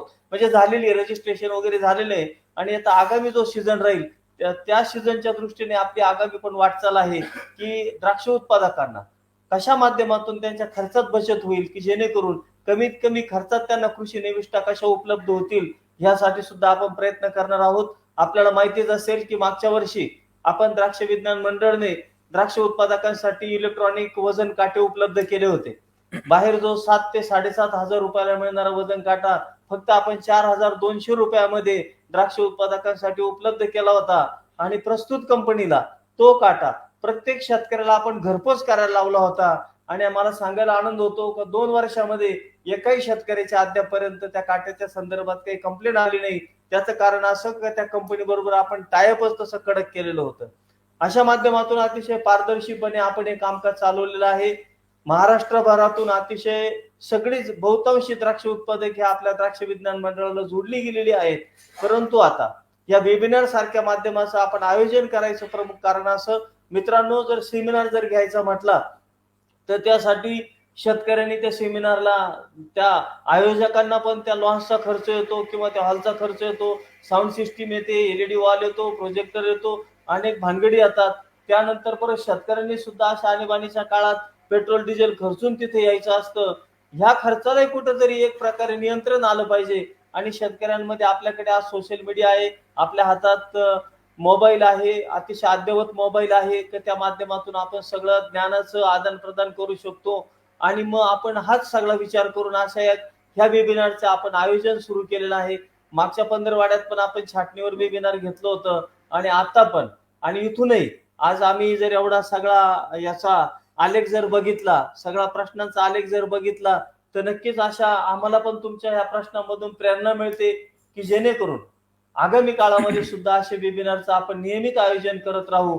आणि जे काही नवीन बांधव, द्राक्ष उत्पादक बांधव आम्हाला आज जोडले गेले असतील, त्यांना आम्ही नंबर डिस्प्ले केलेला आहे. त्या नंबरवर त्यांनी आपली माहिती पाठवा. आम्ही निशुल्क द्राक्ष विज्ञान मंडळामध्ये सगळेच्या सगळे उपक्रम, कोणत्याही गोष्टीसाठी पैसे घेतले जात नाही. शेतकऱ्यांकडून आपण सगळ्या सेवा निःशुल्क देतो. आज द्राक्ष विज्ञान मंडळाचे 49 व्हॉट्सअप ग्रुप आहेत आणि त्या व्हॉट्सअप ग्रुपला सुद्धा आज आपल्या सागर सरांसारखे मान्यवर आपण तिथं ऍडमिन पॅनलला घेतलेत की जेणेकरून ते शेतकऱ्यांना अतिशय मोफत कोणतीही तुम्ही शंका विचारल्यानंतर ताबडतोब जरी नाही झाली तरी त्यांना जेव्हा वेळ मिळेल त्यावेळेस आपण त्यांना ते मार्गदर्शन करत असतो. अशा माध्यमातून हा आपला जगन्नाथाचा रथ आहे. द्राक्ष विज्ञान मंडळ संस्था ही आपल्या सर्वांची शेतकऱ्यांची संस्था आहे. ह्याच माध्यमातून आपण आगेकूच करत आहोत आणि सांगायला आनंद वाटतो की महाराष्ट्राबरोबर कर्नाटकामध्ये सुद्धा 2 शाखा आपल्या कार्यरत आहेत आणि त्याही आम्हाला फक्त तिकडे भाषेची अडचण येते, पण अनेक काही कंपनीवाले ट्रान्सलेटर आहेत की ते आपल्याला ट्रान्सलेशन करून त्या हे करतात. मला वाटतं शेवटी एक काय प्रश्न आलाय, खोडकीड नियंत्रणासाठी जे आहे जनक लोखंडे ओके. खोडकीड नियंत्रण सर. खोडकिडीचा विषय मी सांगितला की खोडकिडीचं नियंत्रण करण्यापेक्षा खोडकिडीची एंट्री आपल्या प्लॉटमध्ये कशी होणार नाही याच्याकडे पहिले लक्ष द्या. त्याचा मी उपाय सांगितला की पहिलं तुम्ही ओलांडा रिनोव्हेशन आणि खोड रिनोव्हेशन करू शकताय. खोडकीड जर प्लॉटमध्ये ऑलरेडी आलेला असेल तर आपल्याला जसं मी सांगितलं की पहिले तर खोड ओलांडे ज्यावेळेस आपण धुवून घेतो एप्रिलमध्ये त्याचा मिलीबगसाठी तर यूज होतोच, मिलीबगसाठी तर त्याचा फायदा होतोच, पण आपल्याला खोडकिडीसाठी पण चांगल्या प्रकारे फायदा होतो. आणि जर तुमचा प्लॉट एक्सपोर्टचा असेल किंवा लोकलचा असेल तर मार्केटमध्ये बऱ्यापैकी सोल्युशन आहे. लोकलसाठी तुम्ही थायोमेथोक्झॅम FS फॉर्म्युलेशन मध्ये जे येतं 30%, त्याची जर आपण ड्रेंचिंग केली 2 मिली प्रति लिटर पाणी अशा हिशोबाने 2 मिली प्रति वेलेसाठी जर वापर केली तर त्याचा आपल्याला एक्सलंट रिपोर्ट येतो. पण शक्यतो मित्रांनो खोडकीड आपल्या प्लॉटमध्ये एंट्री करणारच नाही. याच्यासाठी आपल्याला ओलांडा किंवा खोड रिनोव्हेट करणं खूप गरजेचं आहे. ज्यावेळेस खोड रिनोव्हेट करतात झाडाचं स्ट्रक्चर चेंज होतं, झाडाची लाईफ वाढते. 30, 35, 40 वर्षापर्यंतचे प्लॉट आम्ही बघितलेले हे खोड आणि ओलांडे रिनोव्हेट केल्यानंतर. तिथे तुमचा खोडकिडीचा पण प्रश्न हा संपूर्णपणे मिटला जातो. नक्कीच सर. तर अशा माध्यमातून हे द्राक्ष विज्ञान मंडळाचं जे कार्य आहे हे असंच आपण सगळ्यांनी मिळून, कारण हा जगन्नाथाचा रथ आहे, हा आपण सगळ्यांनी घेऊन चालायचंय. आपण सगळेच याचे चालक आहोत. इथं कोणीही चालक नाही किंवा काही नाही. सगळे द्राक्ष उत्पादक बांधव, सगळे आपले सहकारी ह्या माध्यमातून हे कामकाज चाललेलं आहे. इथून पुढेही आपल्याबद्दल काय ज्या अडीअडचणी असतील, शंका असतील, आपण व्हॉट्सअपच्या माध्यमातून करतच असतो.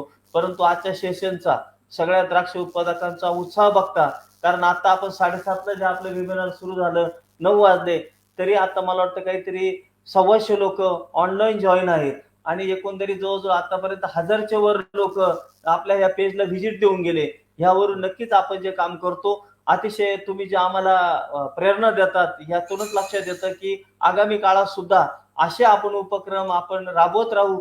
तुम्हीही तुमच्या अडीअडचणी सोडवण्यासाठी आम्हाला संबोधित करा किंवा आम्हाला त्या संदर्भात माहिती द्या. त्या अडचणी आपण दूर करूया. आणि मित्रांनो, सांगायला दुसरी एक महत्वाची गोष्ट म्हणजे द्राक्ष विज्ञान मंडळामध्ये एक असे शेतकरी आहेत की स्वतः हाडाचे शेतकरी आहे, परंतु त्यांची प्रॅक्टिस थिअरी इतकी चांगली आहे. श्री सुनील गणोरे त्यांचा आज वाढदिवस आहे. आपल्या सर्व द्राक्ष उत्पादकांच्या वतीनं आपण त्यांना मनापासून ह्या त्यांच्या वाढदिवसाला शुभेच्छा देऊया. कारण अतिशय कधी कोणताही प्रश्न किंवा कोणती अडचण शेतकऱ्यांनी त्यांना विचारल्यानंतर ते स्वतः कोणत्याही पदवीधर नाही किंवा काही नाही, परंतु एक प्रात्यक्षिक काम करणारं अतिशय उत्कृष्ट असं उदाहरण त्यांच्या माध्यमातून ह्या द्राक्ष विज्ञान मंडळाशी जोडलं गेलं आहे. आणि कायम विज्ञान मंडळाच्या कोणत्याही व्हॉट्सअप ग्रुपला कोणताही प्रश्न आला तरी प्रॅक्टिसेस नुसार आणि शास्त्रीय आधारानुसार ते अतिशय शेतकऱ्यांना चांगली माहिती देतात. त्यांनाही मी आपल्या सर्वांच्या वतीनं मनापासून शुभेच्छा देतो आणि आगामी वाटचालीस त्यांनी द्राक्ष उत्पादकांना असंच मार्गदर्शन करावं ही एक मनीषा व्यक्त करतो. आणि आजच्या ह्या वेबिनारला आजच्या वक्त्यांचं आपण सर्व शेतकऱ्यांच्या वतीने एक छोटासा सत्कार करणार आहोत. तर मी सागर सरांना विनंती करतो की त्यांनी इकडे यावं. नाही, आमचं प्रोटोकॉल आहे सर.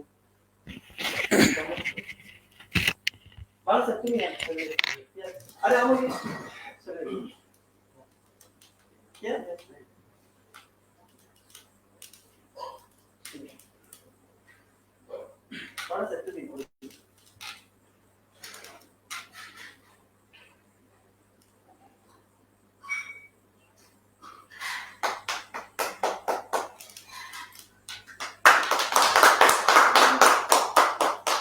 अशा प्रकारे आजचं हे वेबिनार तुमच्या अतिशय प्रेरणेने आणि उत्स्फूर्ततेने आम्हाला आगामी वाटचालीस प्रवृत्त करून गेलं.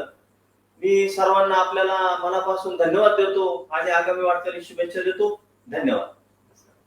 मी द्राक्ष विज्ञान मंडळाचे व डॉक्टर वसंत डिकले सरांचे या ठिकाणी मनापासून आभार मानतो. त्यांचे सहकारी व त्यांच्या संचालक मंडळाचे आज मला जी काही त्यांनी संधी दिली या ठिकाणी उपस्थित करण्याची, त्यासाठी मी त्यांचे खूप खूप आभार मानतो. आणि उपस्थित असलेल्या शेतकरी बांधवांचे, शेतकरी मित्रांचे सुद्धा मी या ठिकाणी मनापासून आभार मानतो. धन्यवाद.